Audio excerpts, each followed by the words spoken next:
सब जगह लाइव है। हो गया। जय हिंद दोस्तों, स्वागत है आप सभी का मेरे भाई आपके अपने परिवार में और एक जबरदस्त सी वीडियो में। कैसे हैं आप लोग बताइए। राधे राधे भाई, राधे राधे। सभी को राधे राधे। कैसे हो भाई? एक बार जल्दी से बता दो ऑडियो वीडियो क्लियर है, सब ओके है? ठीक है। सभी लोग बताइए जल्दी से, ऑडियो वीडियो क्लियर है, सब ओके है, सब जल्दी से लाइव आ जाइए भाई। बहुत बढ़िया, बहुत बढ़िया, बहुत बढ़िया, बहुत बढ़िया, बहुत शानदार। सभी लोग मौजूद हैं एकदम ज़बरदस्त तरीके से। ठीक है। शनिवार को क्लास नहीं हुई थी ना? क्यों नहीं हुई थी भाई? तुम काहे चले गए अपनी मैडम से मिलने, बताओ। हैं? चलिए आ जाइए। सभी लोग लाइव हैं। Good morning, good morning, good morning. चलिए, बहुत बढ़िया, बहुत बढ़िया, बहुत शानदार। आइए आइए आइए। बहुत बढ़िया, बहुत बढ़िया। ठीक है। तो कैसी चल रही है आप लोगों की रेशियो की पढ़ाई? जो पढ़ाया हमने उसको आपने पूरा पढ़ा है कि नहीं पढ़ा है? या आपने ऐसे ही छोड़ दिया कि चलो छोड़ो हटाओ यार, बाद में कवर करेंगे? बताओ। साथ के साथ चल रहे हो ना? अगर कहीं पर मानो कुछ गैप रह जा रहा है तो कंप्लीट हो रहा है कि नहीं हो रहा है? ठीक है। सर आज मेरा फर्स्ट क्लास है, कहाँ से करें? क्लास नंबर 1 से करें। जो क्लास नंबर 1 है पहले आप उसको देखें, फिर क्लास नंबर 2 को देखें, फिर क्लास नंबर 3 को देखें। ठीक है। आ जाइए, चलिए, बहुत बढ़िया। ठीक। शादी कब कर रहे हैं? शादी में बहुत वक्त है, अभी उसको छोड़ दीजिए, आप उसकी चर्चा मत करिए। ठीक है।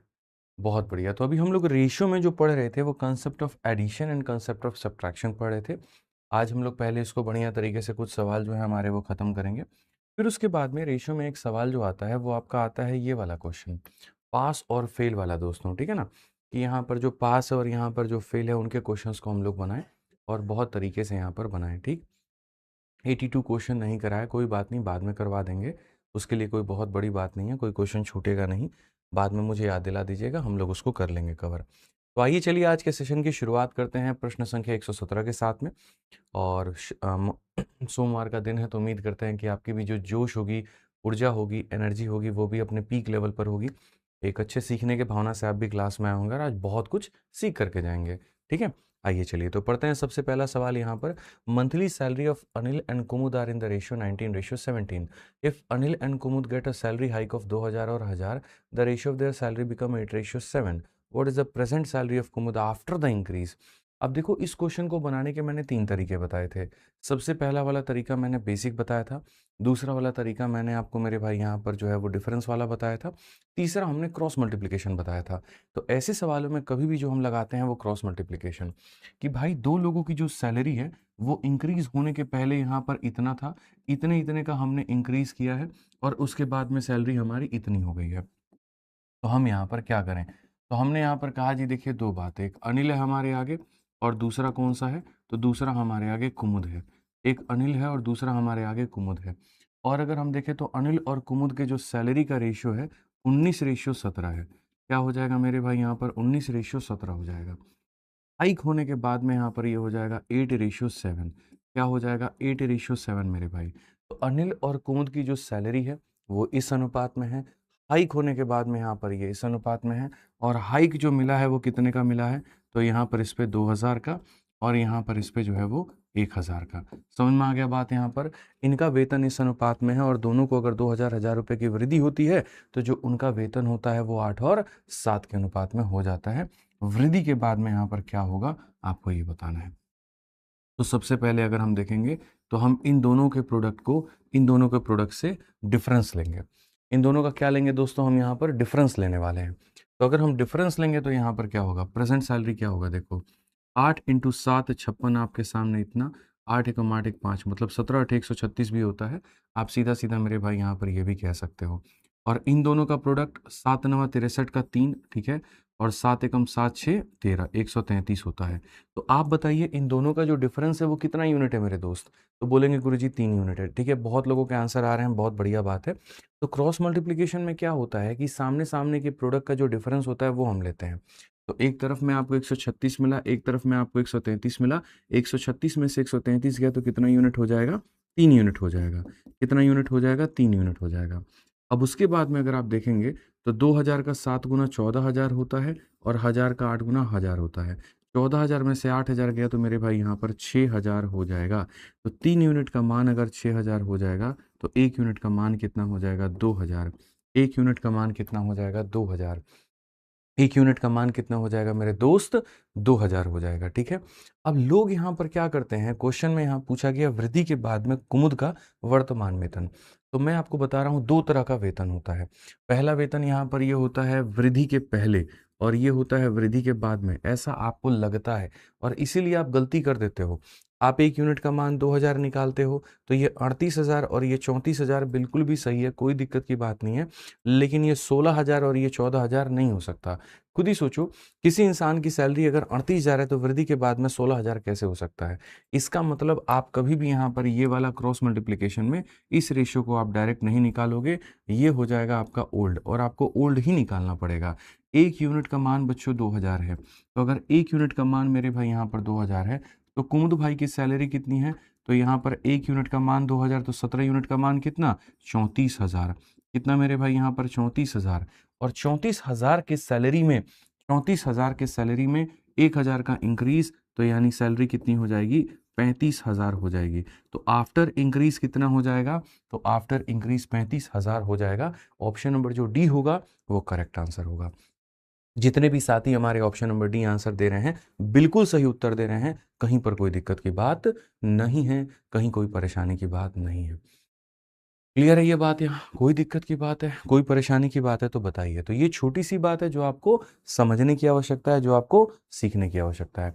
रिकॉर्डेड क्लास चला रहे हैं, बिल्कुल रिकॉर्डेड क्लास चला रहे हैं और 22 जून का दिन है मेरे भाई, यहाँ पर बिल्कुल 22 जून को रिकॉर्डेड क्लास चल रहा है, आज से 1000 साल पहले जिसकी रिकॉर्डिंग हमने की थी। ठीक है भाई, आ जाओ चलो पढ़ो अब यहाँ पे। क्वेश्चन में देखिए यहाँ पर क्या कहा गया, ए बी और सी 10,500 की राशि को आपस में 5, 7 और 9 के अनुपात में बांटते हैं। यदि हर एक व्यक्ति को 500 रुपये अधिक मिले तो एबीसी के राशियों का नया अनुपात क्या होगा। किसी भी सवाल को बनाने के 2-3 तरीके होते हैं, वो डिपेंड करता है कि आपके दिमाग में कौन सा तरीका पहले आ रहा है और आप उसको कैसे मेरे भाई यहाँ पर जो है वो लेकर के जा रहे हो। ठीक है, तो अगर हम यहाँ पर इस क्वेश्चन में देखें तो हमारे सामने यहाँ पर क्या है, तो सबसे पहले जैसे मेथड नंबर 1 जो दुनिया करती है, ठीक है, आप यहाँ देखिए, अगर हम मेथड नंबर 1 से जाएं तो हमारे पास में हो जाएगा एक ए नाम का बंदा, एक बी नाम का बंदा, एक सी नाम का बंदा। उनके अंदर में जो पैसा डिवाइड है वो किस रेशियो में है, 5:7 रेशियो मेरे भाई यहाँ पर 9 में। ठीक है, कि ये पैसा जो बांटते हैं ये 5, 7 और 9 के रेशियो में बांटते हैं और ये जो पूरा का पूरा अमाउंट होता है वो हमारे आगे कितना होता है, तो ये जो अमाउंट होता है वो 10,500 होता है। वो कितना होता है 10,500 होता है। तो पैसे को इस रेशियो में बांटते हैं जो 10,500 के बराबर है। हर एक व्यक्ति को अगर 500 रुपये हम ज़्यादा देंगे तो क्या होगा, तो इसके लिए सबसे पहले मुझे हर एक व्यक्ति की वैल्यू को निकालना पड़ेगा। ठीक है, समझ में आ रहा है बात यहाँ, कोई दिक्कत की बात है। तो अगर हर एक व्यक्ति के वैल्यू को निकालना होगा तो यहाँ 5 और 7 12 और 9 हमारे सामने 21 यूनिट। अब अगर हम देखेंगे तो 21 यूनिट की जो वैल्यू है हमारे आगे वो हमारे सामने कितना है 10500 है, यहाँ पर इतना है। 1 यूनिट का मान कितना हो जाएगा 500 रुपये। अगर 1 यूनिट का मान 500 रुपये हो जाएगा तो कुछ लोग जो करते हैं वो क्या करते हैं, हर एक की वैल्यू निकालते हैं जी। 1 यूनिट का मान 500 तो 5 यूनिट का मान कितना हो जाएगा 2500 हो जाएगा। उसके बाद में 7 यूनिट का मान कितना हो जाएगा तो 3500 रुपये हो जाएगा। उसके बाद में यहाँ पर 9 यूनिट का जो मान है वो कितना हो जाएगा तो 4500 हो जाएगा। आपने ऐसे ऐसे करके वैल्यू मेरे भाई दोस्त निकाल लिया आपने। ठीक है, अब क्वेश्चन में कहा गया अगर हर एक व्यक्ति को 500 रुपये ज़्यादा मिलता है तो नया रेशियो क्या होगा। अगर आप इसको 500 रुपये ज़्यादा दोगे तो ये बन जाएगा 3,000 रुपये। अगर आप इसको 500 रुपये ज़्यादा दोगे दोस्त मेरे तो ये बन जाएगा आपके सामने 4,000 रुपये। अगर आप इसको 500 रुपये ज़्यादा दोगे तो ये बन जाएगा 5,000 रुपये और आप इनका रेशियो लेना चाहते हो तो 3, 4, 5 का रेशियो आएगा। ऑप्शन नंबर ए जो होगा करेक्ट होगा। ऑप्शन नंबर ए क्या होगा, तो बिल्कुल करेक्ट आंसर होगा, कहीं कोई दिक्कत की बात नहीं होगी। बट मेरा यहाँ पर क्या कहना है ज़रा समझिए। कई बार है ना सवालों को उस नज़रिए से मत देखो जिस नज़रिए से चाहता है एग्जामिनर तुम्हें दिखाना। भाई गेट बंद कर दिया करो यार आप, ठीक है। आ जाइए चलिए, तो हमें यहाँ पर जो है अपने नज़रिए को बदलने की आवश्यकता है। हम सवाल को डिफरेंट तरीके से यहाँ पर बनाएंगे और ऐसा नहीं है कि हाँ पहले हम जो है इतने यूनिट का मान निकाला फिर सबके पैसे निकाले फिर ये नहीं, ये गलत हो जाएगा। आप थोड़ा सा रिवर्स अप्रोच भी तो यहाँ पर देख सकते हैं और बहुत तरीके से देख सकते हैं।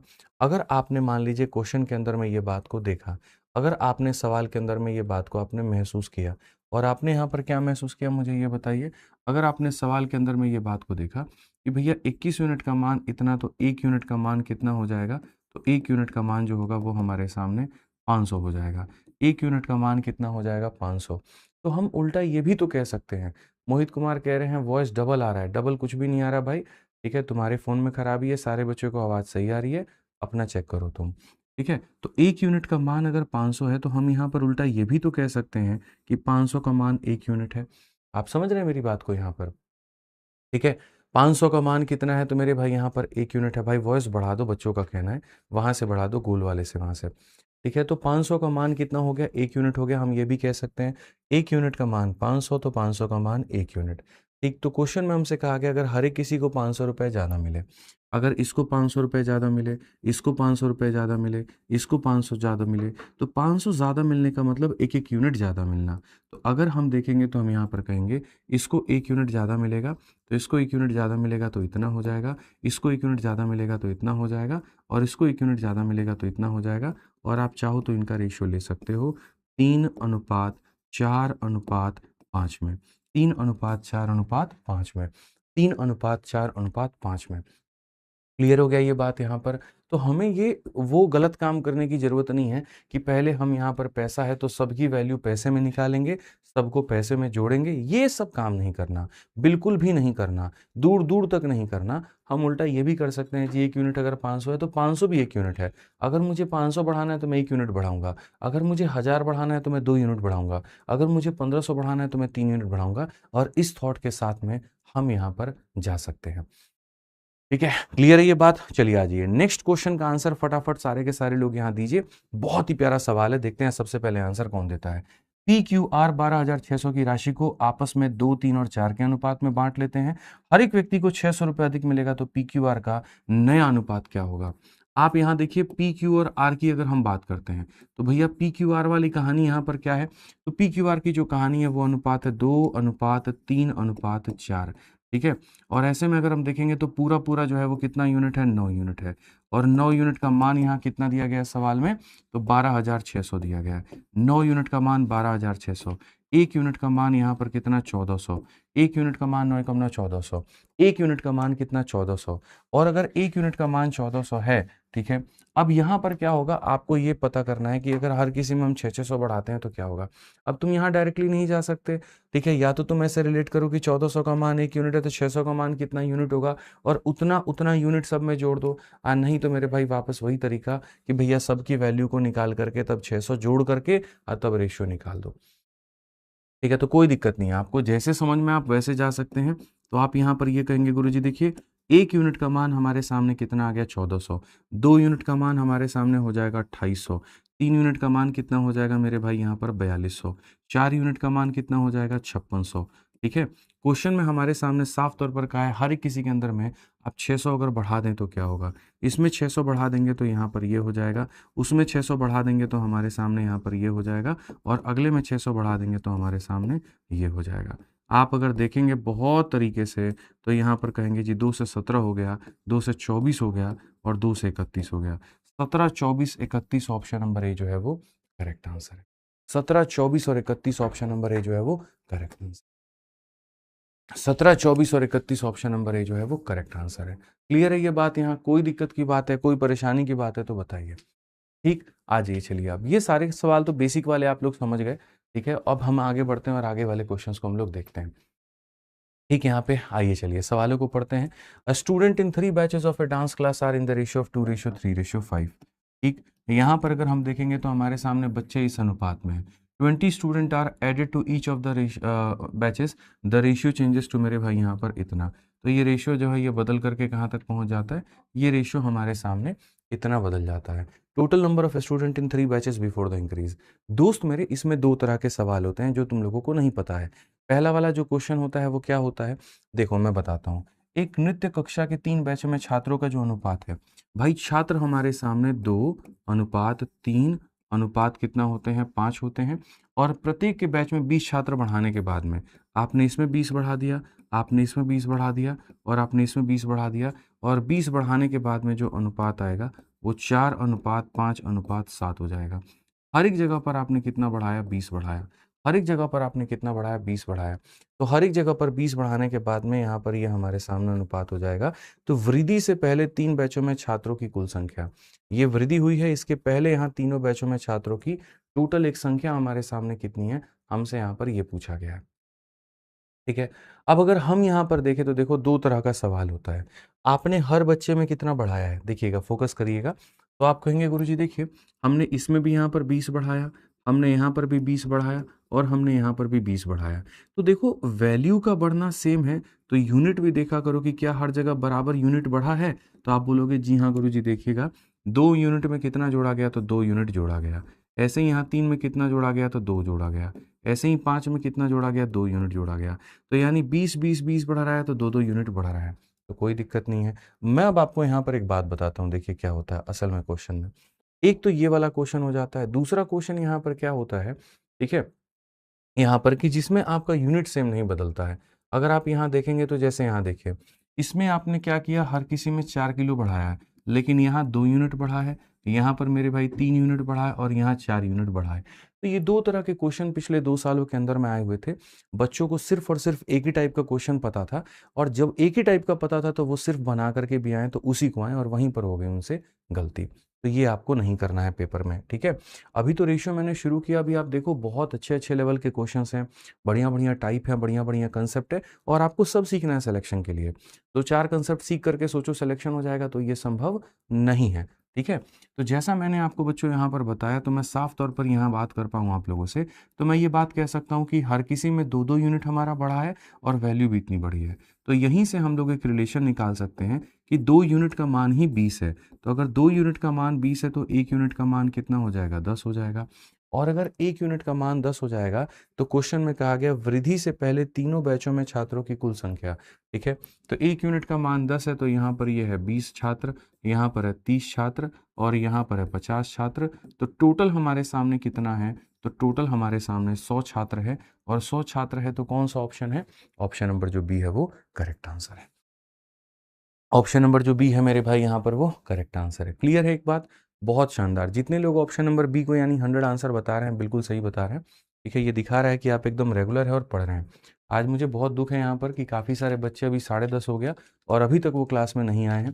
ठीक है, बिल्कुल भी ये नहीं चलेगा। यूट्यूब पर स्पेशली मैं ये बात कह रहा हूँ, 6,000 7,000 बच्चे रहते हैं, 4,000 बच्चे ही आज हैं मौजूद क्लास में। ठीक है, और फिर आप यहाँ पर ये कहेंगे जी हमारा सिलेक्शन नहीं हो रहा है, तो कोई बात नहीं, नुकसान आपका हो रहा है, रेगुलर आप नहीं हैं, मैं तो रेगुलर हूँ जी। ठीक है, इस बात को मान के चलिए, अगर आपको कंटेंट दिया जा रहा है और आप तब भी नहीं पढ़ रहे हैं, तो भैया फिर तो कोई भी दुनिया की ताकत आपका भला नहीं कर सकती है। फिर तो आप खोजते रहिए, फिर क्या ही कहेंगे हम। ठीक है, एक इंजीनियरिंग पाठ्यक्रम के 3 बैचों में छात्रों का जो प्रारंभिक अनुपात था वो 4, 5 और 6 था। तो शुरू में जो बच्चों का मेरे भाई अनुपात था वो कितना था? 4 हो गया, 5 हो गया और 6 हो गया। ये हमारे सामने था। प्रत्येक बैच में 30 छात्र जोड़े जाते हैं। यहाँ भी 30 छात्र जोड़ दीजिए, यहाँ भी 30 छात्र जोड़ दीजिए और यहाँ भी आप 30 छात्र जोड़ दीजिए। हर एक बैच में आपने 30 छात्रों को जोड़ दिया है, तो आपके सामने जो अनुपात है वो 7:8:9 हो जाएगा। आपके सामने जो है वो यहाँ पर इतना हो जाएगा। तो कहा गया कि जी जोड़ने से पहले तीनों बैचों को मिलाकर के संख्या कितनी है? हर एक बच्चे से मुझे आंसर चाहिए, सभी के सभी लोग आंसर देंगे। आप यहाँ पर कहेंगे आपने हर किसी में 30 जोड़ा, 30 जोड़ा, 30 जोड़ा। यूनिट देखिए, 4 में 3, 5 में 3, 6 में 3। तो यहाँ पर आप ये कह सकते हैं जी 3 यूनिट का मान यहाँ पर क्या है? 3 यूनिट का मान यहाँ पर क्या हो जाएगा? तो 3 यूनिट का मान 30, तो 1 यूनिट का मान 10 और 1 यूनिट का मान 10, तो 4 का मान हो जाएगा 40, 5 का मान 50, 6 का मान 60 और अगर हम देखेंगे ऐसा तो हमारे सामने क्या हो जाएगा? 150 हो जाएगा। हमारे सामने क्या हो जाएगा? 150। ऑप्शन नंबर ए जो है वो ऑप्शन नंबर ए जो है वो करेक्ट आंसर है। ऑप्शन नंबर ए जो है वो करेक्ट आंसर है। क्लियर है ये बात यहाँ पे? आ जाओ। तो ये तो छोटा क्वेश्चन था, तुम लोगों ने बना लिया, लेकिन अब इसके अंदर मैं कंसेप्ट अब इसको बना करके दिखाओ तो मैं मानूं। सेम क्वेश्चन तुम्हें लग रहा है यहाँ पर, ठीक है, सेम वही तुम्हें लग रही है कि ये चिंता है, बिंदु हटा दिया तो चिता बन गई। अब देख लो, एक मशीन के 3 अलग-अलग घटकों का संचरात्मक वजन 1:2:3 के अनुपात में है। यदि प्रत्येक घटक का वजन 4 किलोग्राम बढ़ा दिया जाए तो नया वजन 3, 5, 7 के अनुपात में हो जाता है। सबसे भारी घटक का प्रारंभिक वजन ज्ञात करिए। अगर हम देखेंगे यहाँ पर तो जो अनुपात है वो 1:2 अनुपात मेरे भाई यहाँ पर 3 हो जाएगा। आपने यहाँ पर हर किसी में 4-4 किलो बढ़ा दिया है। अगर आपने हर किसी में 4-4 किलो बढ़ा दिया है, तो यहाँ पर ये हमारे सामने इतना हो जाएगा। आप अगर कायदे से देखेंगे तो जो आपने बढ़ाया है वो हर किसी में कितना किलो बढ़ाया है? आपने 4 किलो बढ़ाया है। और हर किसी में अगर आपने 4 किलो बढ़ाया है तो आपको पता चला जी यहाँ पर क्या कहानी थी। तो यहाँ पर initial weight of the heaviest component, ठीक है। यहाँ पर मेरे भाई जो है इसमें सबसे हैवी वाला जो बंदा था, यानी इसकी वैल्यू हमें बतानी है। अब अगर मानो कोई मेरा साथी यहाँ पर ये कहने की सोचे कि देखो गुरुजी, 3 यूनिट में आपने कितना यूनिट बढ़ाया? 4 यूनिट। तो कोई अगर यहाँ पर ये कहने की सोचे जी 4 यूनिट का मान 4 किलो, तो 1 का मान 1 किलो, तो मेरे भाई 3 का मान 3 किलो, तो यहाँ जाकर के खोजेंगे 3 किलो, तो मिला ही नहीं। अगर आपके मन में होगा नहीं नहीं ऑप्शन सी होगा, जो देखो यहाँ 3 किलो होगा, तो वो भी नहीं है। अब ये बनेगा तो बनेगा कैसे? ठीक है, तो जैसे हर वो चीज़ जैसे दिखती है वैसा होता नहीं है। आपने पीछे वाले क्वेश्चन में देखा तो वहां पर क्या था कि भाई हर जगह का इंक्रीज सेम था। अगर 4 किलो 4 किलो 4 किलो बढ़ा रहे हैं तो जो यूनिट में इंक्रीज आ रहा है वो हर किसी का सेम है। यहाँ पर 2 यूनिट है, यहाँ 3 यूनिट है, और यहाँ कितना है? 4 यूनिट है। अब यहाँ हो गया डिफरेंस, जबकि पीछे वाले में यहाँ पर क्या होता था? तो पीछे वाले में मेरे भाई वहां पर जो है वो चीजें हमारी सेम होती थी, ठीक है। समझ में आ गया? तो अब हमें करना है, तो हमें करना क्या है? तो हमें करना है तो मेरे भाई यहाँ पर इस बात को बहुत तरीके से समझना है, बहुत अच्छे से समझना है, और हमें यहाँ पर देखना है कि कैसे क्या होगा। हमें यहाँ पर देखना है कि मेरे भाई यहाँ पर क्या होगा, ठीक है। समझ में आ रहा है बात? यहाँ पर कोई दिक्कत की बात है, कोई परेशानी की बात है, ठीक है। तो यहाँ पर अगर हम देखेंगे तो हम यहाँ पर क्या कहेंगे, आप समझिए इस बात को लेकर के, ठीक है।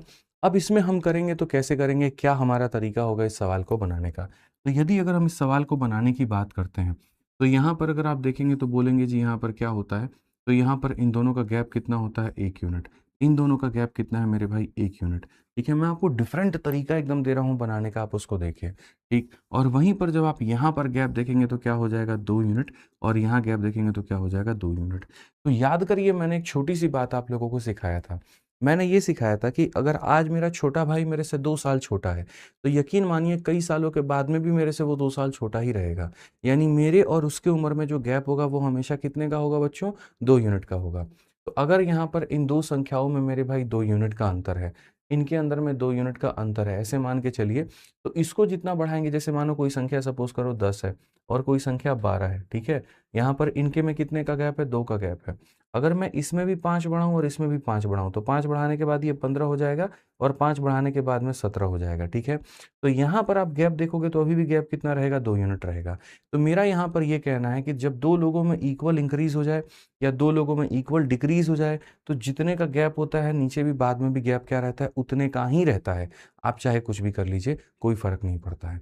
तो यहाँ पर आपने क्या किया? हर किसी में आपने 4 किलो बढ़ाया। वो अलग बात होती, इसमें 4 बढ़ाते, 6 बढ़ाते, 10 बढ़ाते, तो बात हमारी अलग होती। चूँकि हर किसी में जो इंक्रीज़ आपने किया है वो आपने इक्वल किया है, और अगर आपने इंक्रीज़ को इक्वल किया है मेरे दोस्त यहाँ पे, तो उस केस में मैं आपको साफ तौर पर ये बात कहूँगा, जी आप यहाँ पर सवाल में क्या करें, इनको बराबर करें। अगर ये 2 है तो आप इसको भी मेरे भाई 2 बनाएँ, ये 2 है तो इसको भी क्या करें? 2 बनाएँ आप यहाँ पे। तो 2 बनाने के लिए इधर 2 से मल्टीप्लाई, आप यहाँ इधर 2 से मल्टीप्लाई, और आप यहाँ पर इधर 2 से मल्टीप्लाई, तो जाकर के आपकी बात बनेगी। अब अगर आप देखोगे तो आपका सारा का सारा जो गैप था अलग-अलग करके अब वो सेम आ जाएगा। आप देखो 2 से 3 1 यूनिट, 4 से 5 1 यूनिट, 6 से 7 1 यूनिट। तो अब आप अगर देखोगे तो यहाँ बोलोगे जी 1 यूनिट है, और वैल्यू हमारे सामने कितनी है? तो वैल्यू हमारे सामने 4 केजी है। वैल्यू हमारे सामने कितनी है? तो 4 केजी है। तो initial weight of the heaviest component, तो जो सबसे हेवी वाला बंदा है बच्चों यहाँ पर, वो हमारे सामने कितने का है? तो 6 का है, ठीक है। तो 6 यूनिट हो गया। 1 यूनिट का मान 4 किलो, तो 6 यूनिट का मान कितना? 24 केजी। तो 24 केजी जो होगा वो करेक्ट होगा। एक बहुत ही सिंपल सी बात हमने आपको सिखाई, और मुझे लगता है कि आप वो बात सीख गए कि नहीं सर, जो बात कह रहे हैं वो बिल्कुल सही कह रहे हैं कि अगर 10 और 12 का मान लीजिए कोई व्यक्ति है, 5-5 बढ़ाने के बाद में भी अगर वो बढ़ेंगे तो 15-17 होंगे, तो भी गैप कितने का होगा? 2 का। तो जितना गैप था उतना ही गैप रहेगा, गैप नहीं चेंज होगा। गैप नहीं चेंज होगा मतलब नहीं चेंज होगा। ठीक, आज मैं यूट्यूब वाले बच्चों से बहुत नाराज़ हूँ, बहुत लेट आ रहे हैं क्लास में। ठीक है, अभी जाकर के 5000 बच्चे हुए, लेकिन बहुत लेट हो आप लोग। ठीक है, एकदम ऐसे काम नहीं चलने वाला है। बहुत इंपॉर्टेंट कंसेप्ट होते हैं जो छूट जाएँगे, फिर बाद में आप खोजते रहेंगे, हाथ मलते रहेंगे, आपको नहीं सीखने को मिलेगा। ऐसे भी आप लोग की वीडियो प्राइवेट हो जाती है, आप लोग को टाइम पर आना चाहिए, आप लोग को ये बात सोचना चाहिए। सोमवार का दिन है, मंडे के दिन में ही अगर आप रूटीन में नहीं हैं, तो बाकी वीक में हम आपको क्या एक्सपेक्टेशन आप लोगों से रख सकते हैं, आप बताइए? ठीक, आइए चलिए यहाँ पर पढ़िए। क्रिकेट टीम में 3 अलग-अलग बल्लेबाजों द्वारा बनाए गए रनों का अनुपात 2, 3 और 5 है। हर एक बल्लेबाज के रनों में 15 रन की वृद्धि अगर हम कर दें तो 5, 7 और 11 हो जाता है। सबसे कम बनाने वाले जो रन हैं मेरे भाई बल्लेबाज के प्रारंभिक रन याद करिए। The ratio of the run scored by 3 batsman, मेरे भाई 3 बैट्समैन हैं हमारे सामने और यहाँ पर मेरे भाई क्या हो जाएगा, उनका रेशियो 2, 3 और 5 हो जाएगा। अगर हर एक बच्चे का 15, 15, 15 बढ़ा दें तो यहाँ पर ये 5 हो गया, ये 7 हो गया और यहाँ पर 11 हो गया। अब अगर कायदे से देखोगे तो आपने रन कितने बढ़ाए, 15 रन। आप कायदे से देखोगे तो रन आपने कितने बढ़ाए हैं, तो 15 रन बढ़ाए हैं। समझ में आ रहा है बात यहाँ पे? रन आपने कितने बढ़ाए हैं, तो 15।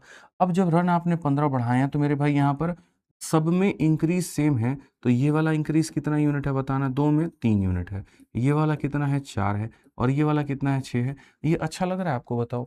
आप 2 यूनिट को, आप 3 यूनिट को 15 मानोगे, 4 को 15 मानोगे या 6 को 15 मानोगे? किसको 15 मानोगे आप? तो आप बोलोगे गुरुजी यहाँ पर मामला हो गया गड़बड़। और मामला गड़बड़ क्यों हुआ? क्योंकि जो रेशियो के गैप थे ना गुरुजी, वो हमारे सेम नहीं थे, वो हमारे जो सेम है वो नहीं थे। तो अगर आप यहाँ देखेंगे तो यहाँ पर जो गैप है वो 1 यूनिट का है और यहाँ जो गैप है वो कितने का है, 2 और 3 में जो गैप है वो 1 यूनिट का है और यहाँ जो गैप है वो 2 यूनिट का है। यहाँ जो गैप है वो कितने का है, 2 का है और यहाँ जो गैप है वो इतने का है।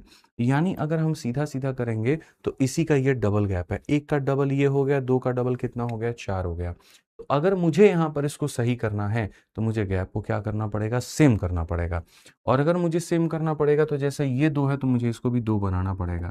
तो अगर इसको 2 बनाना पड़ेगा तो हम यहाँ पर क्या कहेंगे, तो इंटू 2 कहेंगे, ठीक है। और यहाँ पर जैसे मान लो इसको भी क्या कहेंगे, तो इंटू हम 2 कहेंगे। क्लियर है ये बात? यहाँ कोई दिक्कत की बात है, कोई परेशानी की बात है तो बताइए, ठीक है। अब अगर हम यहाँ देखें तो हम यहाँ पर ये बात है, ठीक है। यहाँ पर अगर हम देखें तो हम यहाँ पर क्या कहेंगे जी, 2 यूनिट यहाँ पर ये है, ठीक। तो यहाँ पर ये कितना है, 4 यूनिट है। तो ऐसे ही 2 यूनिट ये है तो ये भी हमारा कितना है, तो 4 यूनिट है। अगर हम सवाल में यहाँ पर जो है वो देखेंगे, ठीक, तो यहाँ पर क्वेश्चन में हमारे सामने क्या हो जाएगा। आप अब देखिए यहाँ पर बहुत तरीके से, खाली इधर और इधर 2 करने से बात बनेगी नहीं बनेगी, यानी आपको इधर भी सब में 2 से मल्टीप्लाई करना पड़ेगा। अब अगर आपको करना पड़ेगा तो 10 यूनिट पर थे आप, 11 यूनिट पर पहुँच गए, बढ़ा कितना, 1 यूनिट का मान। अब 1 यूनिट का मान 15 है, तो जो 15 रन है वो कितने की वैल्यू है, 1 का मान है।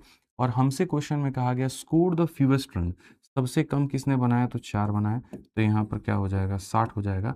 और 60 हो जाएगा तो कौन सा ऑप्शन आएगा, ए जो है वो करेक्ट आंसर है। ए जो है वो क्या होगा, करेक्ट आंसर होगा। ए जो होगा वो यहाँ पर क्या होगा, करेक्ट आंसर होगा। ठीक है, आइए चलिए आगे बढ़ते हैं और आगे यहाँ पर देखते हैं आगे यहाँ पर क्या कहा गया। बहुत बढ़िया तरीके से आप यहाँ पर पढ़िए क्या कहा गया, पढ़िए।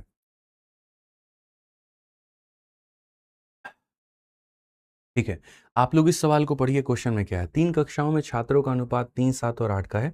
अगर हर एक किसी में हम 6 छात्र बढ़ा देते हैं तो अनुपात 11, 23 और 26 हो जाता है। वृद्धि से पहले तीनों में यहाँ पर क्या था। देखो, यहाँ पर तुम्हारा कितना बढ़ रहा है, तो बोलोगे गुरुजी 8 बढ़ रहा है। और यहाँ पर कितना बढ़ रहा है, तो मेरे भाई यहाँ पर जो है 16 बढ़ रहा है। यहाँ पर तुम्हारे सामने कितना बढ़ रहा है, तो जी 18 बढ़ रहा है। तो जो गैप है वो हमारा सेम नहीं है, मतलब एक तरीके से। ठीक, तो हम इसको कैसे बनाएंगे जरा वो देखिए। तो कहेंगे स्टूडेंट 3 क्लास में क्या है, जल्दी फटाफट सारे के सारे आंसर दो, अगर आंसर तुम्हारे आ गए हैं तो। मेरे भाई कक्षा में छात्रों का अनुपात हमारे सामने इतना था, हमने बच्चों की संख्या को ऐड कर दिया, तो अब हमारे सामने जो अनुपात आ गया वो 11 अनुपात 23 अनुपात कितना आ गया, तो भैया मेरे 26 आ गया। ठीक है, अब अगर हम यहाँ गैप देखते हैं तो हम यहाँ पर क्या कहेंगे, तो यहाँ पर ये जो गैप है वो 4 का है और यहाँ पर जो गैप है वो 1 का है, यहाँ पर जो गैप है वो 6 का है और यहाँ पर जो गैप है वो कुल मिलाकर के कितने का है, 3 का है। ठीक, अब यहाँ पर भाई होगा तो होगा क्या, सही है ना। The student in the 3 classes are in the ratio 3, 7 and 8, 6 are added to each class, the ratio यहाँ पर ये हो जाता है। हर एक क्लास में आपने कितना ऐड किया है, तो 6 बालकों को आपने ऐड किया है। तो total number of student in the 3 class before the increase. अब मेरे भाई यहाँ बना के दिखाओ। ठीक है, एक बार हमने कुछ गड़बड़ किया भाई, ठीक है। और 11 और यहाँ पर क्या हो जाएगा, 12 का गैप यहाँ पर है, यहाँ पर 3 का गैप है। ठीक, तो यहाँ पर बात तो वही पड़ गई आपके सामने कि गुरुजी यही वाली कहानी हो गई। आपने कहा था गैप को सेम रखिए और आपने गैप को सेम नहीं रखा अभी तक। यहाँ पर अगर 3 है तो यहाँ भी कितना होना चाहिए, 3 होना चाहिए। तो हमको उसके लिए किससे मल्टीप्लाई करना पड़ेगा, मल्टीप्लाई बाई 3 करना पड़ेगा। तो यदि अगर हम मल्टीप्लाई बाई 3 करते हैं तो हमारी बात बन जाएगी। इसको नहीं मल्टीप्लाई करेंगे, इसको मल्टीप्लाई बाई 3 करेंगे तो ये भी हमारा मल्टीप्लाई बाई 3 हो जाएगा। तो यहाँ पर भी मल्टीप्लाई बाई 3, यहाँ भी मल्टीप्लाई बाई 3, यहाँ भी मल्टीप्लाई बाई 3। तो अगर हम देखेंगे तो कहेंगे जी ये 24 यूनिट था 26 बन गया, एडिशन कितने का, 2 यूनिट का, एडिशन कितने का, 2 यूनिट का। तो जो ये 6 है ये हमारे सामने 2 का मान है, और हमसे कहा गया total number of student in the 3 class before the increase. तो इंक्रीज होने के पहले, अब ये टोटल कैसे निकालोगे, देखो तो बोलोगे 24 ये रहा और 21 ये रहा, 24 और 21 45, 45 और 9 कितना, 54। और ऐसे ही अगर आप देखोगे तो बोलोगे गुरुजी ये कितना हो जाता है, 162। कौन सा ऑप्शन है, तो ऑप्शन नंबर ए जो है वो करेक्ट है। तो पेपर में आप लोगों के आगे बच्चों 2 क्वेश्चन आता है, एक यहाँ पर हो जाता है इक्वल इंक्रीज वाला करके, मतलब जिसका रेशियो में भी इक्वल इंक्रीज हो, और दूसरा होता है कि इंक्रीज तो इक्वल हो रहा होता है लेकिन सबके रेशियो में जो इंक्रीमेंट होती है वो इक्वल नहीं होती है, वो अनइक्वल रहती है। ठीक है, आ जाओ चलो। अब इसके बाद में जैसे मैं साफ तौर पर आपको ये बात बता दूं कि भाई मेरे आप यहाँ पर जो प्रैक्टिस कर लेना वो अपनी इन किताबों से कर लेना। ठीक है, मार्केट में इस समय सबसे ज़्यादा अपडेटेड, सबसे ज़्यादा टू द पॉइंट अगर कोई बुक्स हैं तो एसएससी के अंदर में ये है। बाकी लोगों ने अभी वही पुरानी एडिशन को चला रहे हैं, 2024 और 23 के क्वेश्चन को छाप के बेच रहे हैं। ठीक है, बट सबसे ज़्यादा अगर कोई अपडेटेड है यहाँ पर तो ये है। तो एसएससी की प्रैक्टिस करनी होगी तो इससे कर लीजिएगा, और रेलवे की बच्चों करनी होगी तो आप यहाँ पर इससे कर लीजिएगा तरीके से। ठीक है, इन क्वेश्चंस की प्रैक्टिस आप यहाँ पर कर लीजिएगा। आइए चलिए टाइप नंबर 8 पढ़ते हैं। और टाइप सर क्वेश्चन नंबर 115 करवा दो भाई, 115 का एक बार बोलो किसी को पीपीटी भेजे, 115 नंबर स्लाइड भेजे, देखते हैं। अब यहाँ से जो मैं टाइप शुरू करूंगा ना, पास और फेल, आपको लग रहा होगा कि ये परसेंटेज की तरह है, लेकिन ऐसा नहीं है, ये एक बहुत ही ज़्यादा स्पेशल टाइप है। ठीक है भाई, मैं जब आप लोगों की रेशियो की शीट बना रहा था, यकीन मानिए हमने इतने सारे कंटेंट की एनालिसिस की, इतना ज़्यादा कुछ हमने देखा। ठीक है, मेरा एक बैच है स्कोर बूस्टर करके, आपको एप्लीकेशन पे दिखेगा, जिसकी फीस है 799 रुपये। वो जो बैच है ना उसके अंदर में खाली के खाली टॉप क्वेश्चन ही है, खाली के खाली जबरदस्त क्वेश्चन ही है उसके अंदर में, नॉर्मल सवाल तो तुमको मिलेगा ही नहीं। हमने उसकी पूरी की पूरी शीट की रेफरेंस ली, उसके बाद में आपके जो पीवाईक्यू थे हमने उसका पूरा पूरा रेफरेंस लिया, उसके बाद में आपका क्वेश्चन कहाँ से सेट होता है, वेंडर भी तो भाई क्वेश्चन बनाती है तो उसका भी तो अगला पिछला इतिहास देखना पड़ता है, हमने वहाँ भी देखा। ठीक है, बहुत तरीके से, मतलब एकदम चुन चुन के इस बार तो मेरी इतनी मेहनत लग रही है शीट बनाने में कि मैं आपको फर्स्ट डे दे ही नहीं पा रहा हूँ। रोज 2 घंटा काम करता हूँ, पहले क्या होता था 3 घंटे में पूरे एक चैप्टर की शीट बन जाती थी, अब 2-2 3-3 घंटे में सिर्फ एक टाइप की शीट बनती है। अगर ये वाला मेरे को बनाना है ना, इसको भी सिंक्रोनाइज, मतलब एक एक तरीके से लाना पड़ता है कि भाई अगर मानो 12 क्वेश्चन बनते हैं, पहले नंबर पे कौन आएगा, दूसरे नंबर पे कौन आएगा, तीसरे नंबर पे कौन आएगा, पहले तो 12 क्वेश्चन को खोज के लाना, फिर उनको सजाना, बहुत वक्त लगता है। लेकिन हाँ, इससे ये दिख रहा है मुझे फ़ायदा आप लोगों के अंदर में कि क्लैरिटी ऑफ कंसेप्ट बहुत बढ़ गया है, कि हाँ भाई आज आप मुझे ला करके कोई भी क्वेश्चन दीजिए, हम बना सकते हैं। और जिस दिन से मैंने यहाँ पर इस तरह से रेशियो पढ़ाना शुरू किया है, एक बच्चे का कभी मेरे पास में ये कमेंट नहीं आया जी पढ़ाने के बाद में हमसे पीवाईक्यू नहीं लग रहा है, पीवाईक्यू को उधेड़ दे रहे हैं ये जरूर आया, लेकिन नहीं लग रहा है, ऐसा कहीं पर मुझे देखने को नहीं मिला। ठीक, अब पास फेल में क्या होता है, आपको लगता है कि 2-3 क्वेश्चन पढ़ लिया पास फेल का काम खत्म हो जाएगा, नहीं, अभी आपका दिमाग खुलेगा, और असल में जो पास फेल आज तक आप पढ़ते चले आए थे वो चीज़ें आपको बहुआ नजर आएंगी। आपको मैं बताता हूँ, शुरुआत देखो मैं यहाँ से करूँगा, उसके बाद अगला क्वेश्चन ये होगा, और उसके बाद अगला क्वेश्चन ही देखो, कितना जबरदस्त, कितना शानदार, कितना जिंदाबाद। तीसरा क्वेश्चन ही आपको ये मिलेगा, चौथा क्वेश्चन ही आपको यहाँ पर ये मिलेगा, अगला क्वेश्चन आपको यहाँ पर ये मिलेगा। ठीक है, ऐसे ऐसी चीज़ें यहाँ पर ना जो आपका दिमाग खोल के रख देंगी भाई। और इसमें तो कई लोगों ने यूट्यूब पर गलत पढ़ा दिया है, इनफैक्ट खुद यहाँ पर एआई ने भी कई जगह पर गलत आंसर दिए हैं। गूगल में भी आप पूछोगे तो यहाँ 2 जगह में 2 धड़ों में अलग अलग उत्तर आपको देखने को मिलेगा। इसको बंद कर दीजिए आप, ठीक है, गेट है ना बंद रखा करिए प्लीज़, मेरी रिक्वेस्ट है आप लोगों से, गेट बंद रखा करिए, ये बोलना पड़ता है बार बार, नहीं तो थोड़ा सा तो आप टच कर सकते हैं ना उसको, बस इतना ही पे रहने दीजिए। ठीक है, समझ रहे हैं मेरी बातों को लेकर के, तो हमने ये खोज खोज के चुन चुन के बहुत तरीके से हमने निकाला है, और आपको बहुत फायदा देखने को मिलेगा। तो इसका जो कंसेप्ट है अभी, वो बहुत ध्यान से आप लोग देखिएगा, नहीं तो कहानी गड़बड़ हो जाएगी। ठीक है, क्वेश्चन में पढ़ते हैं हम लोग यहाँ पर क्या है। तो क्वेश्चन में अगर हम लोग पढ़ेंगे तो कहा गया, in an army selection process the ratio of selected to unselected candidate is 5:3, 10 more candidate are selected, the total applicant remain the same. अच्छा, इसमें मैंने भाषा का बहुत ध्यान रखा है पहले वाले क्वेश्चन के अंदर में, कि ज़्यादा कंफ्यूजन आपको ना बढ़े, तो एकदम भाषा सिंपल सटीक रहे। ठीक है, if 10 more candidate are selected that is total applicant remain the same, the ratio becomes 2:1, the total number of candidate क्या होगा। चलिए मैं ये समझता हूँ कि आप कैसे समझते हैं, पहले मैं वैसे आपको बता रहा हूँ। एक सेना चयन प्रक्रिया में चयनित और अचयनित उम्मीदवारों की संख्या, तो आपको लगा कि सेलेक्टेड कैंडिडेट है और अनसेलेक्टेड कैंडिडेट है, चयनित और बिना चयनित उम्मीदवारों की संख्या वो 5:3 है। यदि 10 और उम्मीदवार चुने गए तो आपको लगा सिलेक्शन वाले में 10 और उम्मीदवार बढ़ गया, और 10 और उम्मीदवार बढ़ गया तो ये अनुपात 2 और 1 का मेरे भाई यहाँ पर हो जाएगा। अब आपको यहाँ दिमाग में क्या खलेगा, आपको लगेगा जी इंक्रीज इसके अंदर में हुआ है, फिर आप उसको सॉल्व करने की कोशिश करोगे। आप देखोगे यहाँ पर 2 का गैप है, तो यहाँ भी आप यहाँ देखोगे 1 का गैप है, तो इसको 2 बनाओगे। 2 बनाने के बाद भी आप यहाँ मामला फिट नहीं बैठ कर पाओगे कि अगर हमने इसको बढ़ाया था तो ये 5 से 4 क्यों हो गया। आपके दिमाग में चीज़ें जा रही होंगी। मालिक मेरे समझिए, इस पूरे क्वेश्चन के अंदर में यहाँ पर एक लाइन है, वो एक कहावत है ना, देखन में छोटन लागे घाव करे गंभीर, तो यहाँ पर वही है। ये वाली जो लाइन है जो दिखती बहुत छोटी है कि total applicant remain the same, कि यहाँ पर जो लोगों की कुल संख्या है वो सेम रहेगी, यही लाइन पूरी की पूरी घातक है। यही लाइन पूरी तरीके से घातक है और ये मेरे भाई पूरा परिणाम बदल करके रख देगी। मैं आपको बता रहा हूँ कि आवेदकों की जो कुल संख्या है वो समान रहे। आप यहाँ पर इसको पढ़ेंगे। अब आवेदकों की कुल संख्या समान रहे, इसका मतलब क्या है, देखो इसका मतलब यहाँ पर यह है कि जैसे मेरा एक स्कूल है, ऐसे मान के चलिए उस स्कूल में यहाँ पर मेरे पास में एक क्लास है। उस क्लास में 2 तरह के बालक हैं। कुछ बालक जो होते हैं, मान लीजिए हमने 10th क्लास का मेरे भाई यहाँ पर पेपर करवाया। 10th क्लास के पेपर में क्या हुआ, पास किए बच्चे और कुछ फेल किए। कुल मिलाकर के ऐसे मान लीजिए कि 100 बालक थे, ठीक है। 100 बच्चों में यहाँ पर क्या हुआ, 70 बच्चे पास किए और 30 बच्चे फेल किए। और ये मैंने यहाँ पर बात की थी फर्स्ट सेमेस्टर की। मैंने फर्स्ट सेमेस्टर की जो परीक्षा ली तो 70 बच्चे पास हुए, 30 बच्चे फेल हुए। अब अगली सेमेस्टर की जो मैं परीक्षा लेता हूँ तो अगली सेमेस्टर में मेरे भाई यहाँ पर क्या हो जाएगा, अगली सेमेस्टर में मेरे भाई यहाँ पर क्या हो जाएगा, 10 बच्चे और पास कर जाएंगे। अब पास करने वालों की संख्या वहां पर क्या होगी, 10 और बढ़ जाएगी। तो अब यहाँ पर अगर मैं ये कहूँ कि 10 बच्चे और पास कर जाएंगे, तो हमने यहाँ पर इसके अंदर में तो बढ़ा दिया, 10 बच्चे और पास कर जाएंगे तो मेरे भाई 80। तो यहाँ पर ऐसा थोड़ी है कि अब ये 30 हो जाएगा। क्यों 30 होगा भाई, दोनों का सम अगर 100 बच्चे थे तो यहाँ पर भी कितने आने चाहिए, 100 आने चाहिए। ऐसा तो नहीं कि बीच सेमेस्टर में हम नया एडमिशन ले लेंगे, ऐसा तो नहीं हो सकता। यानी अगर 10 बच्चे और पास कर गए तो फेल करने वालों की संख्या क्या हो गई, 10 कम हो गई, यानी वो कितने आ गए, 20 आ गए। या यूं हम कह सकते हैं ऐसा भी कि सर जो बच्चे फेल कर रहे थे तो जब 10 बच्चे और पास कर गए तो यही वाले ग्रुप में से 10 बच्चे और आ गए। और ज्यादा आसान समझते हैं, 2 ग्रुप है, इधर 70 बच्चे हैं, इधर 30 बच्चे हैं। जब अगले सेमेस्टर में पेपर होता है तो 10 बच्चे और पास कर जाते हैं, इसका मतलब फेल वाले में से निकल करके किस में चले जाते हैं, तो पास में चले जाते हैं।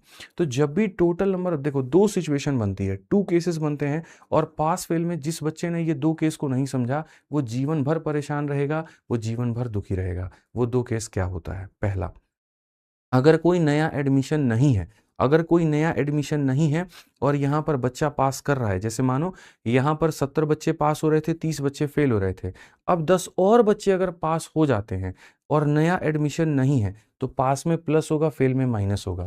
तो मेरे भाई यहाँ पर क्या होगा, पास में प्लस हो जाएगा और यहाँ पर फेल में क्या हो जाएगा, माइनस हो जाएगा।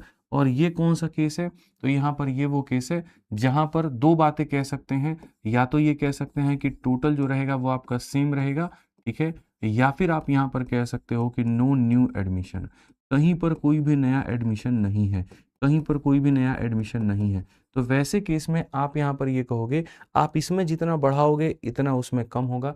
या हो सकता है अगले सेमेस्टर में ऐसा भी हो जाए कि मेरे भाई अगले सेमेस्टर में फेल करने वालों की संख्या में 10 और बढ़ोतरी हो गई, तो अगर इसमें प्लस होगा तो इसमें क्या होगा, माइनस। बेसिकली एक के पास में जाना है तो दूसरे से कटना पड़ेगा, क्योंकि टोटल जो है वो लोगों का सेम है। ये बढ़ेगा तो ये कम होगा, या ये बढ़ेगा तो ये कम होगा, इस केस में मेरे भाई जब टोटल सेम हो। दूसरा जो कंडीशन होता है वो यहाँ पर क्या होता है, दूसरा कंडीशन होता है जब न्यू एडमिशन्स आते हैं, न्यू एडमिशन्स मेरे भाई यहाँ पर जब न्यू एडमिशन्स आएंगे, न्यू एडमिशन्स के केस में क्या होगा, मान लीजिए क्लास के अंदर में 100 बच्चे थे और हमने फर्स्ट सेमेस्टर का टेस्ट कराया, तो मेरे भाई उस 100 बच्चों के अंदर में पास होने वाले और फेल होने वालों की कहानी क्या थी, तो आप ऐसे कहेंगे जी 70 पास हुए और यहाँ 30 क्या हुए, फेल हुए।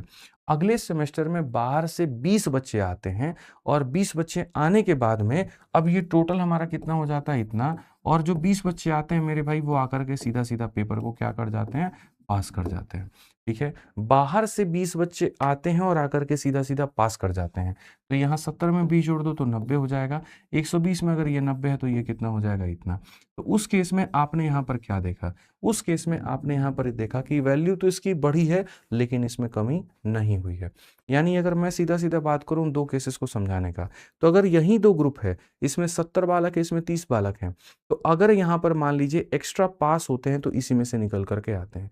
लेकिन ये बालक हैं, उस कमरे से मेरे भाई, जैसे मान लो यहाँ पर मेरे रूम में इधर 17 बच्चों का ग्रुप है, इधर 30 बच्चों का ग्रुप है। अब दरवाजे से कोई आता है और आने के बाद में मैं उससे पूछता हूँ कि भैया टेस्ट दो, वो टेस्ट देता है। अगर वो पास करेगा तो प्लस वाले में जाएगा, अगर वो फेल करेगा तो फेल वाले में जाएगा। वो पास करेगा तो फेल वालों की कमी नहीं होगी, और फेल करेगा तो पास वालों का नुकसान नहीं होगा। जिसमें जाएगा वो जाकर के उसको प्लस कर देगा। तो पास और फेल में मुझे आपको यही समझाना है कि दो तरह के कंसेप्ट होते हैं। कंसेप्ट नंबर 1, जब हमारा टोटल सेम होगा तो इसमें बढ़ेगा तो इसमें कमी आएगी। और कंसेप्ट नंबर 2, जब हमारा टोटल सेम नहीं होगा, ठीक है, या नए एडमिशन्स आएंगे तो उसमें अगर आप एक में बढ़ाएंगे तो आप दूसरे को कम नहीं करेंगे। मैं बोल रहा हूं, बस इसी को तुम अपने शब्दों में नोट करके अपने कॉपी में लिख लेना, ठीक है। बाकी तो जो मैं कराऊंगा वो प्रैक्टिस के माध्यम से कराऊंगा। और इनको बनाने का जो सबसे सटीक तरीका है वो क्या है, ठीक है। एक आर्मी में सिलेक्शन प्रोसेस में सेलेक्टेड और अनसेलेक्टेड आप ऐसे लिखा करो। सेलेक्टेड और अनसेलेक्टेड का जो रेशियो है मेरे भाई, ठीक है, अपने कुछ है मेरे भाई वो बराबर है 5/3 के। तो आप ऐसे मान लीजिए कि सेलेक्टेड और अनसेलेक्टेड की बात हो रही है। सेलेक्टेड हमारे सामने 5x था, तो अनसेलेक्टेड हमारे सामने कितना था, 3x था, ठीक है। If 10 more candidate are selected, 10 बच्चे और हमारे सामने क्या हो गए हैं भाई, यहाँ पर सेलेक्ट हो गए हैं। 10, यहाँ पर 10 और उम्मीदवार अगर चुने जाते हैं, तो मेरे भाई 10 और उम्मीदवार अगर चुने जाएंगे, ठीक है। और क्वेश्चन में मेरे भाई कहा कुल आवेदकों की संख्या समान रहे, टोटल सेम रहे। तो अगर टोटल सेम रहेगा तो इसमें ऐड होगा तो इसमें सबट्रैक्ट करना पड़ेगा। और क्वेश्चन में आपको कहेगा नहीं कि तुम इसको सबट्रैक्ट करो, लेकिन तुमको अपना कॉमन सेंस लगाना होगा कि गुरुजी अगर इसमें ऐड हो रहा है तो इसमें क्या होगा, सबट्रैक्ट होगा। जब तक क्लास के अंदर में कोई नया बच्चा ना आ जाए तब तक इस बात को याद रखना। 10 और पास हुए तो 10 इधर से फेल हो जाएंगे, ठीक है। या फेल वाले संख्या में से कम होगी तो जाकर के उसमें जुड़ जाएगा। और अब ये रेशियो बन गया हमारे सामने 2:1। बस अब आप इसको हल कर लीजिए। जब आप इसको हल करेंगे तो यहाँ पर आपके सामने 5x + 10 हो जाएगा, और यहाँ पर आपके सामने 6x - 20 हो जाएगा। 20 में जाकर के जोड़ेंगे इतना, और 6 में से 5 घटाएंगे इतना। x का मान 30 है। अब x का मान अगर 30 है तो टोटल जो कैंडिडेट थे वो हमारे सामने कितने थे, तो टोटल कैंडिडेट दोस्त हमारे सामने वो कितने हो गए, तो 5 और 3 8x हो गए। तो 8 × x की वैल्यू यानी हमारे सामने कितना, 240। तो पास और फेल वाले में हमें ये कंसेप्ट लगाना होता है जी। अगर total number of candidate same होंगे तो याद रखिए, अगर सिलेक्शन में 10 बढ़ाएंगे तो अनसेलेक्टेड में क्या करना पड़ेगा, 10 कम करना, ठीक है। आइए चलिए आगे बढ़ते हैं और आगे 126 नंबर क्वेश्चन हम लोग देखते हैं। बहुत तरीके से, बहुत प्यार से, बहुत अच्छे से देखते हैं इस सवाल का उत्तर कितने लोग दे पाते हैं। In a competitive exam the ratio of the pass and fail is candidate is 9:2। 30 more candidate fail, ठीक है, the ratio of pass to fail become इतना, ठीक है। Find the total number of candidate who originally appeared. एक प्रतियोगिता परीक्षा में उत्तीर्ण और अनुत्तीर्ण उम्मीदवारों की संख्या। अगर हम यहाँ पर देखेंगे तो मेरे भाई यहाँ पर पास हो गया और यहाँ पर फेल हो गया, ठीक है। अगर हम यहीं देखें तो इनकी संख्या हमारे सामने 9x हो जाएगी, और यहाँ पर क्या हो जाएगा, तो 2x हो जाएगा, ठीक है। 40 मोर कैंडिडेट फेल, अगर मेरे भाई यहाँ पर फेल करने वालों की संख्या में हम 30 बढ़ा देते हैं, तो भाई ऐसा तो नहीं है, देखो जैसे एक ये ग्रुप है और यहाँ पर ये ग्रुप है। अब अगला जब पेपर करवाते हैं पता चलता है फेल करने वालों की संख्या और बढ़ जाती है, तो इसका मतलब पास करने वालों की संख्या कम हो जाएगी। यहीं पर कुछ बच्चे ऐसे थे जो बेचारे पास कर रहे थे, अगली सेमेस्टर में पेपर बहुत टफ आ गया तो वो फेल कर गए, ठीक है। तो इधर से ही 30 बच्चे कट के इधर चले गए। समझ में आ रहा है बात यहाँ पे। तो इसमें बढ़त है तो इसमें क्या होगा, कमी। तो अगर फेल में बढ़त है तो यहाँ पर पास में क्या हो जाएगा, तो कमी हो जाएगा, ठीक है। तो पास फेल का रेशियो ये था, फेल करने में 30 बढ़ा दिया तो पास में यहाँ पर जो होगा वो क्या होगा, कमी हो जाएगा। तो 30 और उम्मीदवार अनुत्तीर्ण हो जाते हैं तो यहाँ पर जो होगा इनका रेशियो किसके बराबर, 3:1 के बराबर। बड़े आराम से, बड़े मधुर तरीके से, बड़े प्यार से आप यहाँ पर इसको जो है सॉल्व करेंगे। आप जब सॉल्व करेंगे तो आप सब कहेंगे सर यहाँ पर ये हो जाएगा, और यहाँ जब आप करेंगे तो आपके सामने बच्चों कितना हो जाएगा, 90 हो जाएगा। अगर हम 9 में से 6 को घटाते हैं तो 30 हो जाएगा, और यहाँ पर करेंगे 120 हो जाएगा। x का मान हमारे सामने कितना होगा, 40 होगा, और x का मान 40 होगा तो टोटल कैंडिडेट जो होगा मेरे भाई यहाँ पर वो हमारा कितना होगा, टोटल कैंडिडेट हमारे सामने 11 हो जाएगा। 11 × 40 हमारे सामने कितना हो जाएगा, 440। और 440 कौन सा ऑप्शन होगा, ऑप्शन नंबर सी आंसर होगा। क्लियर मिला कि नहीं मिला भाई, बताइए। क्लैरिटी मिली कि नहीं मिली, बताइए जल्दी से, ठीक है। बहुत बढ़िया, विभा जी, अनिशा जी, बहुत शानदार। यहाँ पे सभी लोगों के आंसर आ रहे हैं, बहुत अच्छी बात है। और सारे लोग लगभग सी ही बता रहे हैं, ठीक है। चलिए अब यहाँ से थोड़ा सा हम लेवल बढ़ा दिए आपका, और इस वाले क्वेश्चन पर हम लेकर के आ गए। और इस वाले क्वेश्चन पे मुझे पूरा उम्मीद है कि आप लोग जो उत्तर देंगे वो सही देंगे। सर ये बैच वीओडी लग रहा है। भाई देखो आपने पहले है ना क्लासेस एकदम शुरू से आपने नहीं ली हैं। अगर पहली क्लास से ही आप लाइव लगते तो आपको वीओडी नहीं लगता, ठीक है, तो ऑलरेडी आप काफ़ी क्लासेस मिस कर चुके हैं, इसीलिए आपको लग रहा होगा यार पीछे इतना टॉपिक है तो वीओडी है, बट वीओडी नहीं है। वीओडी में तो पूरा सिलेबस खत्म होता है, वीओडी में तो मैं कभी लाइव आता ही नहीं हूँ, कभी नहीं लाइव आता हूँ, लाइव बैच में ही लाइव आता हूँ। तो अगर मैं लाइव हूँ तो समझ लो लाइव बैच है ये। अब इस सवाल पे आइए, चलिए हम लोग थोड़ा मंथन करें और इसको हम लोग देखें, आपको मजा आएगा इस सवाल के अंदर में, मैं आपको बता रहा हूँ। In an examination, the number of students to pass and the number of students to fail were in the ratio 25:4. If one more student had appeared, अब देखो ये लाइन बदल गई, ठीक है, one more student had appeared का मतलब बाहर से एक बच्चा आया है, बाहर से यहाँ पर one more student had appeared मतलब बाहर से आया है, और आते किसकी कैटेगरी में चला गया है, पास करने वाले कैटेगरी में चला गया। ठीक है, ये पहली बात हो गई। और दूसरी बात यहाँ पर क्या हुई, यानी केस 1 और केस 2 दोनों साथ में दिया है, एंड द नंबर ऑफ मेरे भाई यहाँ पर fail student was 3 less than earlier. अब इस बार जो फेल करने वालों की संख्या है वो 3 कम है, यानी वो 3 कम बच्चे फेल हुए तो वो 3 किसकी कैटेगरी में चले गए, पास में। The ratio of the pass to fail were have been 22:3. What is the difference between the number of students who initially passed the examination and number of students who failed the examination? On कर दो भाई। ठीक है, तो अगर हम इस question में यहाँ पर देखें तो क्या कहेंगे, देखिए बहुत तरीके से मैं आपको समझाऊंगा, ये इतना मतलब है ना, इसका आंसर कुछ लोगों ने 174 बता दिया है, कुछ लोगों ने 126 बता दिया है, और ये कई सालों से चलता चला आ रहा है। Exact reason, exact explanation, exact कारण किसी के पास में नहीं है। मैं आपको बहुत तरीके से बात समझाऊंगा, और जब मैं यहाँ समझाऊंगा इस एग्जाम्पल में तो आपको क्लैरिटी मिल जाएगी। ठीक है, आप यहाँ पढ़िए क्या कहा गया। एक परीक्षा में उत्तीर्ण और अनुत्तीर्ण विद्यार्थियों की संख्या का अनुपात 25:4 है, यानी पास और फेल का इतना है। तो जब आप यहाँ पर इतना ही सा लाइन पढ़ते हैं पास और फेल को लेकर के, तो आपको ज़्यादा कुछ नहीं करना है, आपको सबसे पहले तो यही लिखना है कि जी पास और फेल के बारे में हमने सोचा, और हमने यहाँ देखा जी 25x हो गया, और यहाँ पर हमारे सामने क्या हो गया, तो जी 4x हो गया। पास और फेल करने वालों की संख्या हमारे सामने यहाँ पर इतनी हो गई। ठीक है, यदि एक और विद्यार्थी परीक्षा में भाग लेता है, जब तुम इस लाइन की बात करते हो ना दोस्त, एक और विद्यार्थी परीक्षा में भाग लेता है, इसका मतलब ऐसे मान के चलो जैसे ये कमरा है, इसमें 5 लोग पास किए हैं, 2 लोग फेल किए हैं, बाहर से एक बच्चा आता है और आकर के वो पास वाले में जुड़ जाए, तो इससे किसकी वैल्यू बढ़ेगी, पास में, उसमें +1 करेंगे। अगर वो आकर के फेल वाले ग्रुप में बैठ जाए तो किसकी वैल्यू बढ़ेगी, तो फेल की बढ़ेगी। तो यहाँ पर क्या होता है, एक और विद्यार्थी आकर के भाग लेता है और होकर के उत्तीर्ण हो जाता है, तो यहाँ पर आकर के क्या हो जाएगा, +1 हो जाएगा। अब आप बोलोगे गुरुजी यहाँ +1 किए तो यहाँ -1 करिए, नहीं, जब टोटल सेम होता है, जब टोटल सेम होता है, तो अगर मान लीजिए यहाँ ऐड करते हैं तो यहाँ माइनस, यहाँ ऐड करते हैं तो यहाँ माइनस। ठीक है, यहाँ पर बात क्या हो रही है, बाहर से एक व्यक्ति आया, आकर के पास कर गया, तो आकर के पास कर गया तो आकर के इसमें जोड़ देंगे, बाहर से एक व्यक्ति आया और आकर के फेल कर गया तो इसमें जोड़ देंगे, लेकिन एक में जोड़ेंगे तो दूसरे में हम नहीं घटाएंगे। एक्स्ट्रा कोई कैंडिडेट आता है, एक्स्ट्रा कोई कैंडिडेट आता है तो मेरे भाई वहां पर वो एक्स्ट्रा का काम करता है। ठीक है, अब दूसरी बात, साथ ही मेरे भाई फेल होने वालों की संख्या पिछली संख्या से 3 कम है। अब यहाँ पर फेल होने वालों की संख्या 3 संख्या मेरे भाई कम होती है, तो अगर हम देखेंगे फेल होने वालों की संख्या 3 कम है, क्या ये 3 विद्यार्थी बाहर से आए थे, ऐसा तो नहीं है कि वो 3 विद्यार्थी बाहर से आए और फेल वाले ग्रुप में चले गए, नहीं। अब जब मैंने पेपर करवाया था तो यहाँ पर पास वाले बालक थे और यहाँ फेल वाले बालक थे। पास वाले बालक पहले 25 होते थे और 4 होते थे। ठीक है, बाहर से एक व्यक्ति आता है, बाहर से एक व्यक्ति आता आकर के पास कर जाता है, तो इसीलिए इसमें मैंने कर दिया 1। ठीक है, और दूसरा केस यहाँ पर क्या बना कि अब मैंने पेपर कंडक्ट करवाया तो इसके अंदर में जो फेल होने वाले बालक थे उन लोगों ने कसम खाई कि हम अपने अंदर इंप्रूवमेंट करेंगे, इसीलिए इसमें से कितने बच्चे कम हो गए, 3 बच्चे कम हो गए, तो इसमें 3 कम हो गए तो इसमें जाकर के क्या हो जाएंगे, जुड़ जाएंगे। जब फेल होने वालों की संख्या में 3 की कमी है, आप पढ़ सकते हैं फेल होने वालों की संख्या 3 से कम होगी, तो अगर यहाँ 3 कम होगी तो यहाँ क्या होगा, 3 जुड़ जाएगा। ठीक है, तो 2 केस इसके अंदर में इन्वॉल्व हैं। केस नंबर 1 बाहर से कोई आकर के होता है तो यहाँ जिसमें आकर के जुड़ेगा उसमें ऐड कर देंगे, इसको केस नंबर 1 बोलते हैं। और केस नंबर 2 यहाँ पर क्या होता है, फेल होने वालों की संख्या में अब 3 की कमी है, तो अगर इसमें कमी करेंगे तो इसमें यहाँ तुरंत हम उसको बढ़ा देंगे, और इसके कारण हमारे सामने पास और फेल का जो रेशियो है वो 22:3 हमारा बन जाएगा।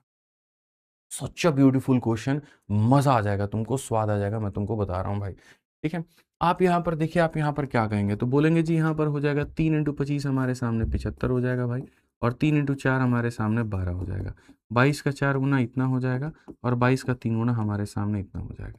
अगर हम देखते हैं तो यहाँ पर 78 हमारे सामने हो चुका है, और यहाँ पर अगर हम देखेंगे तो 13 हो चुका है। 13 का मान 78 है तो x का मान 6 है। और अगर x का मान 6 है तो क्वेश्चन में कहा गया what is the difference between the number of pass and fail. Pass और फेल में जो डिफरेंस है वो हमारे सामने कितने का है। तो मेरे भाई 25 और 4 मेरे भाई साफ तौर पर लिखेंगे, पास इतना है और फेल हमारे सामने इतना है। डिफरेंस हमारे सामने 21x का है और 21x का है तो 21 इंटू 6 हमारे सामने 126 का है।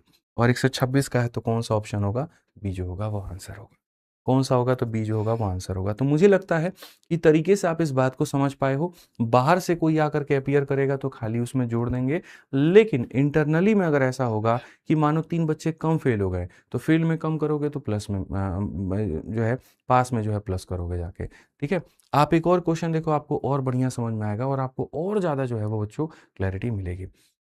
2-3 क्वेश्चन आप लगा लीजिए, उसके बाद में आप बेशक कमेंट में ये कहिएगा हमको नहीं समझ में आया, तुमको ये नहीं हुआ, तुमको वो नहीं हुआ। लेकिन मैं गारंटी कहता हूँ 2-3 क्वेश्चन मेरे कराने के बाद में आप ये कह नहीं पाएंगे। आप पढ़िए, एक यहाँ पर in competitive exam the ratio of student to pass to that of fail was 15:2। ठीक है, तो एक कॉम्पिटिटिव एग्जाम में पास और फेल करने वालों का जो रेशियो है वो हमारे सामने 15:2 है। वो हमारे सामने 15:2 है। ठीक है, if 4 more student had appeared. अब बच्चों यहाँ पर इस लाइन का तुम लोग अर्थ समझ चुके हो। 4 मोर स्टूडेंट हैड अपीयर, इसका मतलब बाहर से 4 बच्चे आए हैं। अब तुमको यहाँ पर ये देखना है कि ये जो बच्चे आए हैं वो किसकी कैटेगरी में गए, वो पास में गए कि फेल में गए। तो दे हैड अपीयर्ड एंड पास, मतलब यहाँ पर वो आए हैं और आकर के इसके ग्रुप में जुड़ गए हैं। तो बहुत बढ़िया बात है, बस इतना हम लिख देंगे। अब उसके बाद में कहा गया number of fail student was 2 less than before. तो मेरे भाई यहाँ पर फेल में क्या हो गया, 2 लेस देन बिफोर है। अगर इधर 2 लेस है तो इधर 2 क्या हो जाएगा, तो मोर हो जाएगा। ध्यान रखो यहाँ पे। And the new ratio of pass to fail become 9:1। The new ratio of pass to fail become 9:1। What is the difference between number who initially pass and those fail. बहुत आसान है, आप 1 को 15 के साथ में करिए, इतना हो जाएगा। मेरे भाई यहाँ 4 और 2 6 है, 1 को 6 के साथ में करेंगे, इतना हो जाएगा। 9 को आप करेंगे तो 18 हो जाएगा और यहाँ पर कितना 18 हो जाएगा। 18 में 6 को जोड़ेंगे तो आप यहाँ पर हो जाएगा 24 और यहाँ पर हो जाएगा 3x। मेरे भाई यहाँ पर x का मान 8 है और x का मान 8 है तो डिफरेंस हमारे सामने कितना होगा, तो डिफरेंस हमारे सामने जो होगा वो मेरे भाई 15 में से 2 गया तो 13x हो जाएगा। वो 13x हो जाएगा यानी 13 इंटू 8 हो जाएगा। 13 इंटू 8 यानी 104 हो जाएगा और बच्चा बच्चा भी इस सवाल का उत्तर जान जाएगा। जी यहाँ पर आंसर कितना है, तो 104 है। अब क्लैरिटी मिली आप लोगों को। तो मैंने कहा था ना मुझे थोड़ा वक्त दीजिए, मैं 2-3 एग्जांपल्स के माध्यम से ऐसी क्लैरिटी दे दूंगा जो आपने एक्सपेक्ट भी नहीं किया होगा। आइए चलिए हम लोग आगे बढ़ते हैं और इस क्वेश्चन का आंसर हम लोग देखते हैं बच्चों। ये क्वेश्चन अगर तुम लोगों ने बना लिया तो मैं मान जाऊंगा कि तुम बड़े समझदार आदमी हो। देखो यहाँ पे, ठीक है, in examination the number of those who pass and number of those who fail और in the ratio 4:1। 35 less had appear. अब लो 35 बच्चों की कमी हो गई तुरंत यहाँ पे। ठीक है, 35 बच्चों की तुरंत यहाँ पर क्या हो गई, तो मेरे भाई कमी हो गई यहाँ पे। And the number of failure were 9 more than that of earlier. ठीक है, the ratio of student to pass to number of student to fail were 2:1। Find the total number of student who appear in the examination. एक परीक्षा में पास होने वाले मेरे भाई कहीं ना कहीं और फेल होने वाले छात्रों की संख्या का अनुपात इतना था। 35 कम छात्र उपस्थित हुए। 35 बच्चे भैया इस बार पेपर ही नहीं दिए, और बोलो आप 35 कम छात्र उपस्थित हुए, मतलब मेरी क्लास में 100 बच्चे टेस्ट देते हैं और अगली क्लास में 35 बच्चे आए ही नहीं। यानी जो टेस्ट हुआ वो कितने लोगों के बीच में हुआ, तो 65 लोगों के बीच में हुआ है। ये कहानी है। अगर हम यहाँ देखेंगे तो क्या कहेंगे, तो सर यहाँ पर 35 बच्चे जो है मेरे भाई कम उपस्थित हुए हैं और ऐसे में फेल होने वाली संख्या 9 लोगों मेरे भाई यहाँ पर अधिक हो चुका है। तो उत्तीर्ण होने वाले और अनुत्तीर्ण वाले का अनुपात इतना हो जाता है। परीक्षा में शामिल होने वाले छात्रों की कुल संख्या ज्ञात करिए। आप इसको बना करके दिखा दीजिए, मैं मान जाऊंगा।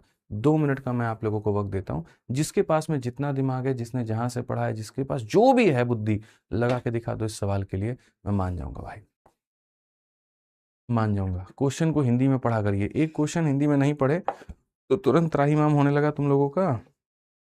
बताओ सारे क्वेश्चन तो पढ़ते हैं कि नहीं पढ़े थे ना।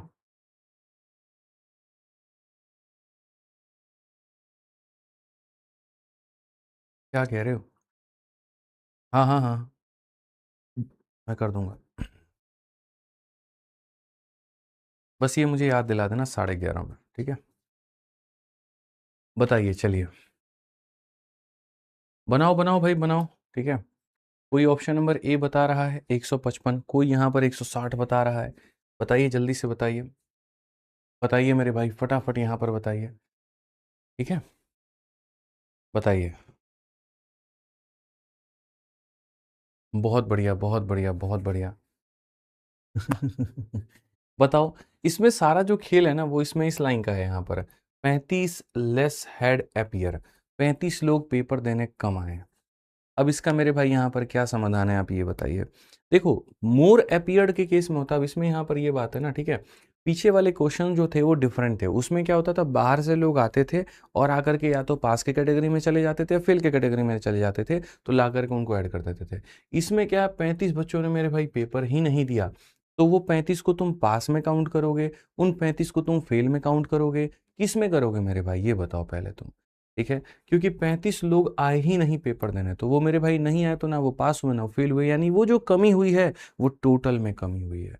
वो जो कमी हुई है बच्चों, वो टोटल में कमी हुई है। इस बात को अपने दिमाग में, अपने जहन में तुम डाल लो। ठीक है, तो यानी आपको शुरू से किसको लेके चलना पड़ेगा, तो आपको टोटल को लेके चलना पड़ेगा। आपको किसको लेके चलना पड़ेगा, तो टोटल को लेके चलना पड़ेगा। तो आप अब क्वेश्चन को देखो क्या है। एक एग्जामिनेशन होता है, number of those who pass and number of those who fail were इतना, तो ये पास और फेल होने वाले की रेशियो है। 35 बच्चे पेपर देने नहीं जाते हैं, और यहाँ पर जो होता है number of failure were 9 more then earlier. अगर हम फेलियर की मेरे भाई यहाँ पर बात करते हैं, ठीक है, तो यहाँ पर जो होगा वो 9 मोर देन अर्लियर होगा। फेल करने वालों की संख्या जो है वो 9 ज़्यादा होगी मेरे भाई यहाँ पर पिछले वाले से, तो मतलब ठीक है, फेलियर की संख्या बढ़ जाती है। And the ratio of those who pass to number of student to fail, और पास फेल मेरे भाई यहाँ पर इतना हो जाता है। तो find the total number of those who appeared at the examination, मेरे भाई यहाँ पर वो जो अपीयर हो जाते हैं एग्जामिनेशन को लेकर के। ठीक है, अब देखो, मुझे तो बड़ा अच्छा लग रहा है सवाल। मेरे पास में दो ही चीज़ें हैं, एक ये कि 35 लेस हेड अपीयर, और दूसरा फेल वर 9 मोर। तो इसी को हम एक काम करते हैं, मैं आपको एक बात बताता हूँ। ये वाला जो लाइन है वो फेल के बारे में बता रहा है, और ये वाला लाइन टोटल के बारे में बता रहा है। अगर आप इस लाइन को देखोगे ना, तो आप कहोगे जी फेल करने वालों की संख्या 9 ज़्यादा है, और टोटल में जो है कमी यहाँ पर क्या हो जाएगा, तो मेरे भाई 35 की कमी हो जाएगी। आप आइए हिंदी में भी पढ़ लीजिए।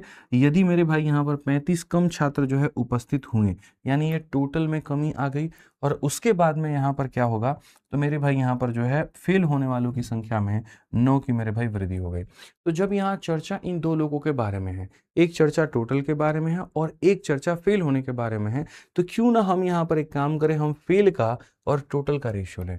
जहाँ पर हम हमेशा पास और फेल का रेशियो लेते हैं, हम ये काम ना करके हम यहाँ पर क्या करते हैं, तो मेरे भाई फेल का और यहाँ पर हम टोटल का, इन दोनों का रेशियो लेते हैं। अब बोलोगे ये दोनों का टोटल रेशियो कैसे लेंगे गुरुजी, मैं आपको सिखाता हूँ यहाँ पे। आप ये बताइए, पास आपके पास में 4x है, फेल आपके पास में 1x है। ठीक है, तो फेल जब करोगे तो कितना हो जाएगा, इतना। और जब टोटल की बात करोगे तो 4 और 1 कितना हो जाएगा, 5 हो जाएगा। तो अगर हम फेल करने वाले छात्रों की संख्या देखें तो इतना हो जाएगा, और अगर हम टोटल छात्रों की संख्या देखें तो इतना हो जाएगा। ठीक है, क्वेश्चन में यहाँ पर क्या कहा गया, 35 लेसेड अपीयर, यानी टोटल में कितने की कमी हो गई, तो टोटल में 35 की कमी हो गई मेरे भाई यहाँ पे। ठीक है, और साथ में कहा गया नंबर ऑफ फेलियर वर 9 मोर, और फेल करने वालों की संख्या कितनी हो गई, तो 9 ज़्यादा हो गई।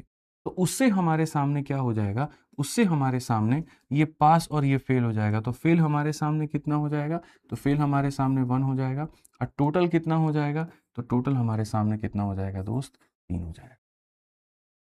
ठीक है, कि जी टोटल में यहाँ पर आपकी कमी आ चुकी है, फेल में संख्या आपकी बढ़ चुकी है, बस बात खत्म। इसमें हमने पास को कंसिडर ही नहीं किया है। अगर हम यहाँ देखेंगे तो हम यहाँ पर कहेंगे 3x में आप यहाँ जोड़ दीजिए 27 है, और यहाँ पर 5x में क्या कर दीजिए 35 हो गया। आप यहाँ पर लेकर के आइए, 35 को जब ला करके जोड़ेंगे तो यहाँ पर जो होगा 62 के करीब में, और यहाँ पर होगा 2x में। x की वैल्यू यहीं से हमारे सामने 31 है, और x का मान 31 है, तो total number of candidate who appear in the examination, total यहाँ पर कितने बालक पेपर को देने पहुंचे थे, तो मेरे भाई 5x बालक पहुंचे थे, यानी 5 इंटू एक्स की वैल्यू, तो आप यहाँ पर कहेंगे गुरुजी 155, और 155 मतलब ऑप्शन नंबर ए जो होगा वो करेक्ट।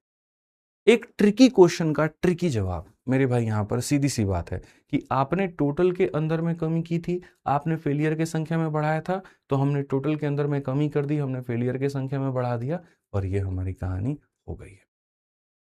ठीक है, टोटल कैसे ले आए, किसी क्लास में टोटल बच्चे क्या होते हैं, पास होते हैं और प्लस फेल होते हैं। अब पास होने वाले मेरे भाई 4x हैं, फेल होने वाले 1x है, तो टोटल कितना हो जाएगा, तो 5x हो जाएगा। ठीक है। वैसे ही यहाँ पर पास होने वाले 2 हैं, फेल होने वाले 1 है, तो टोटल कितना हो जाएगा, तो 3 हो जाएगा। तो टोटल कितना हो जाएगा, तो 3 हो जाएगा। ठीक है। तो मैंने कहा ना, चुन चुन के क्वेश्चन लेकर के आया, तुम लोगों को पता भी नहीं चलेगा कि ये क्वेश्चन तुम्हारे पेपर में कब आया था, कहाँ आया था। ठीक है। वही व्यक्ति पता लगा सकता है जिसने मेरे भाई कई सालों के क्वेश्चन को देखा हो, कई एग्जाम्स के क्वेश्चन को देखा हो। आपको पढ़ाने के लिए मैं अगर 1-2 परीक्षा के सवालों को देख करके हूँ, तो हो सकता है कि मैं भी यहाँ पर इस गहराई तक ना पहुँचूँ। लेकिन जब मैं 10-10, 12-12, 13-13 परीक्षा में देखता हूँ वहाँ पे, ठीक है, उसके बाद में 2-2, 4 मतलब 6-6 साल के पीछे का क्वेश्चन मैं जा करके देखता हूँ, तब मुझे ये सारा सारा टाइप मिल रहा है। उसको फिर व्यवस्थित करना, तरीके से करना, उसको बढ़िया से सिखाना, मैं इसके ऊपर मैं काम कर रहा हूँ। और ये जो चीज़ होगा, ये आपका दिल, दिमाग, किडनी, गुर्दा, लीवर सब खोल करके रख देगा और सब के अंदर में गणित घुसा देगा। मैं आपको बता रहा हूँ। ठीक है। मुश्किल कुछ भी नहीं है, टफ कुछ भी नहीं है। देखो कितना लाइन हो गया, 1 लाइन, 2 लाइन, 3 लाइन, 3 लाइन में सॉल्व किया। क्या मुश्किल है, कुछ भी नहीं है। ठीक है। हाँ, बट ये है कंसेप्चुअल, वो ज़रूरी है यहाँ पे। ठीक है। समझ में आ गया बात यहाँ पे। तो ये 3 वैरायटी के क्वेश्चन आपने किए अगर आप पास और फेल में देखोगे तो। पहली वाली वैरायटी बहुत ही सिंपल, बहुत ही साधारण, केस नंबर 1 को बताते हुए। दूसरी एक वैरायटी जिसके अंदर मैं 2 केसेस को आपको बताया। और तीसरी वाली वैरायटी मेरे भाई यहाँ पर वो, जहाँ जो कैंडिडेट के अपीयर होने की संख्या है वहीं कम हो जाए। ठीक है। आज ये चलिए एक और क्वेश्चन देखिए, 130 नंबर क्वेश्चन, फिर उसके बाद में हम लोग इस टाइप को वाइंड अप करेंगे। अच्छा नहीं, अभी और भी है। अब मजा आएगा आप लोगों को, आप बनाते जाओ यहाँ पे। ठीक है। आप बनाते जाओ। चलो 130 नंबर क्वेश्चन देखो।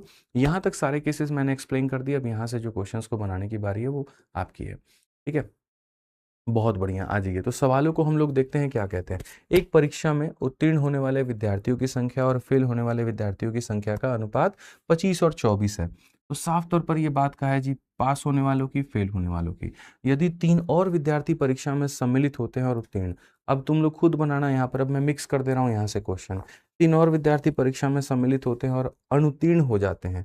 ठीक है, होते हैं और अनुत्तीर्ण होने वालों की संख्या पहले की तुलना में 3 कम होती है। तो उत्तीर्ण एवं अनुत्तीर्ण विद्यार्थियों की संख्या इतनी है, परीक्षा में बैठने वाले विद्यार्थियों की कुल संख्या आरंभ में कितनी थी। In an examination the number of those who pass and number of those who fail were इतना। पास करने वाले इतने हैं, फेल करने वाले इतने हैं।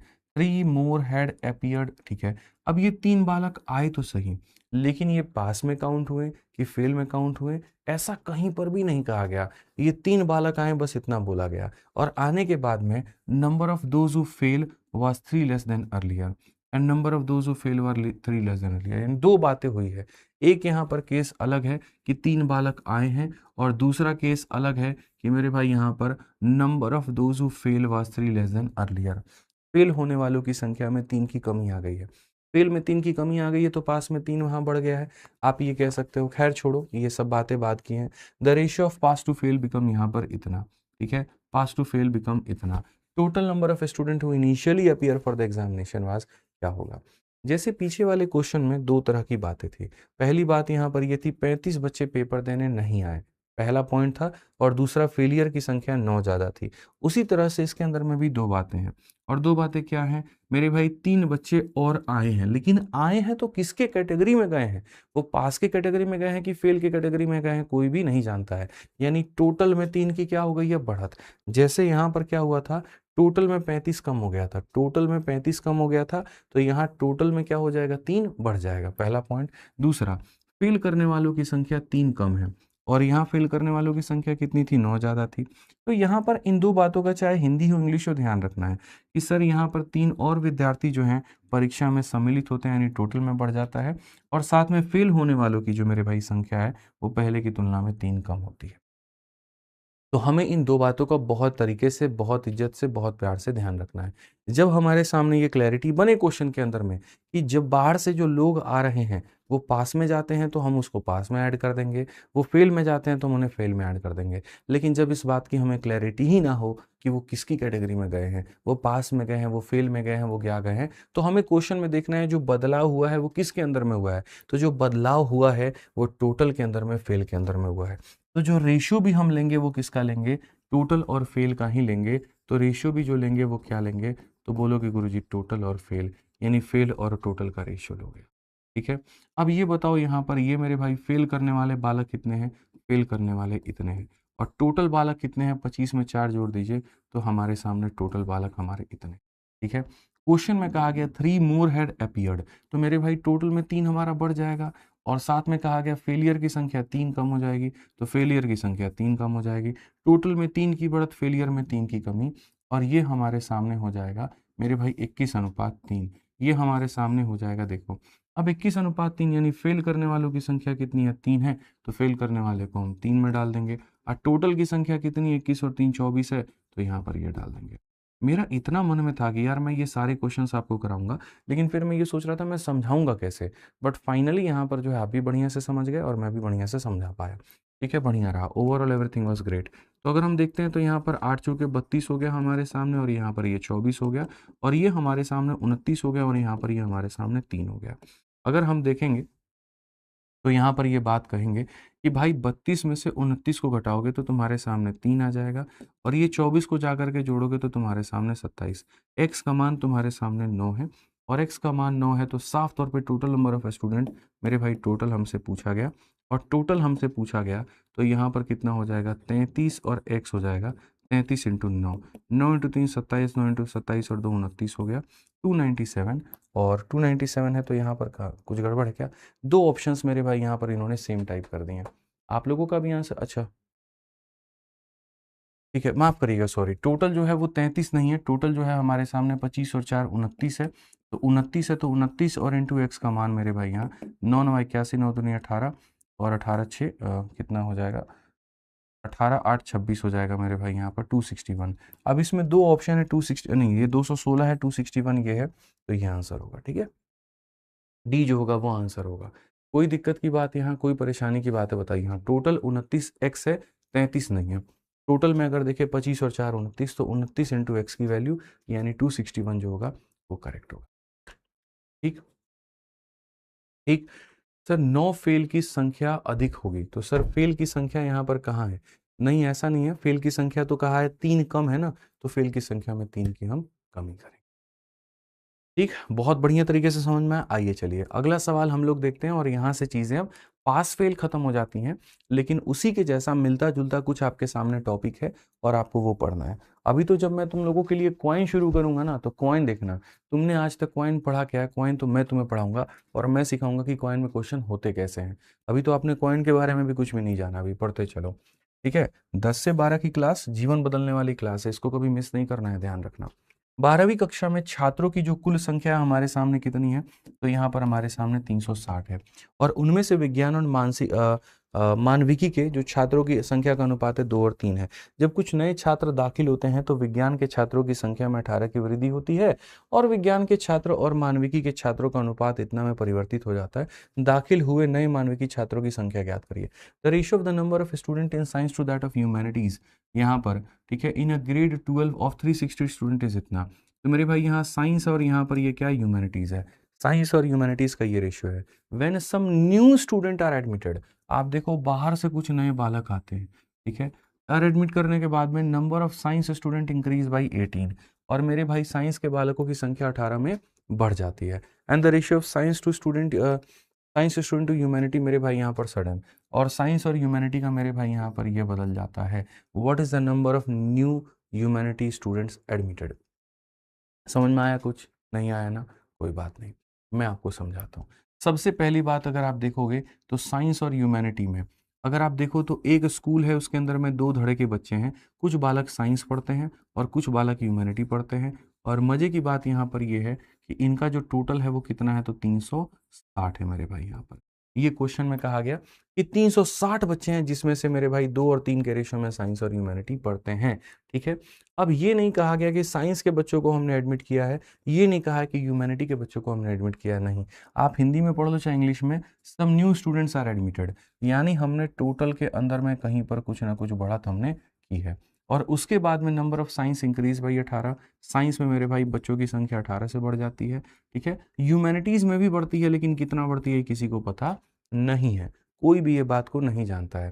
ठीक है, और फाइनली रेशियो ऑफ साइंस और ह्यूमैनिटी हमारे सामने, साइंस और ह्यूमैनिटी का जो रेशियो है वो इतना आ जाता है। तो क्वेश्चन में कहा गया number of new humanity student, यहाँ पर नए में अब ह्यूमैनिटी में जो बालक हैं वो कितने हैं। हिंदी हो इंग्लिश हो, आप यहाँ पर जो है तरीके से समझ सकते हैं।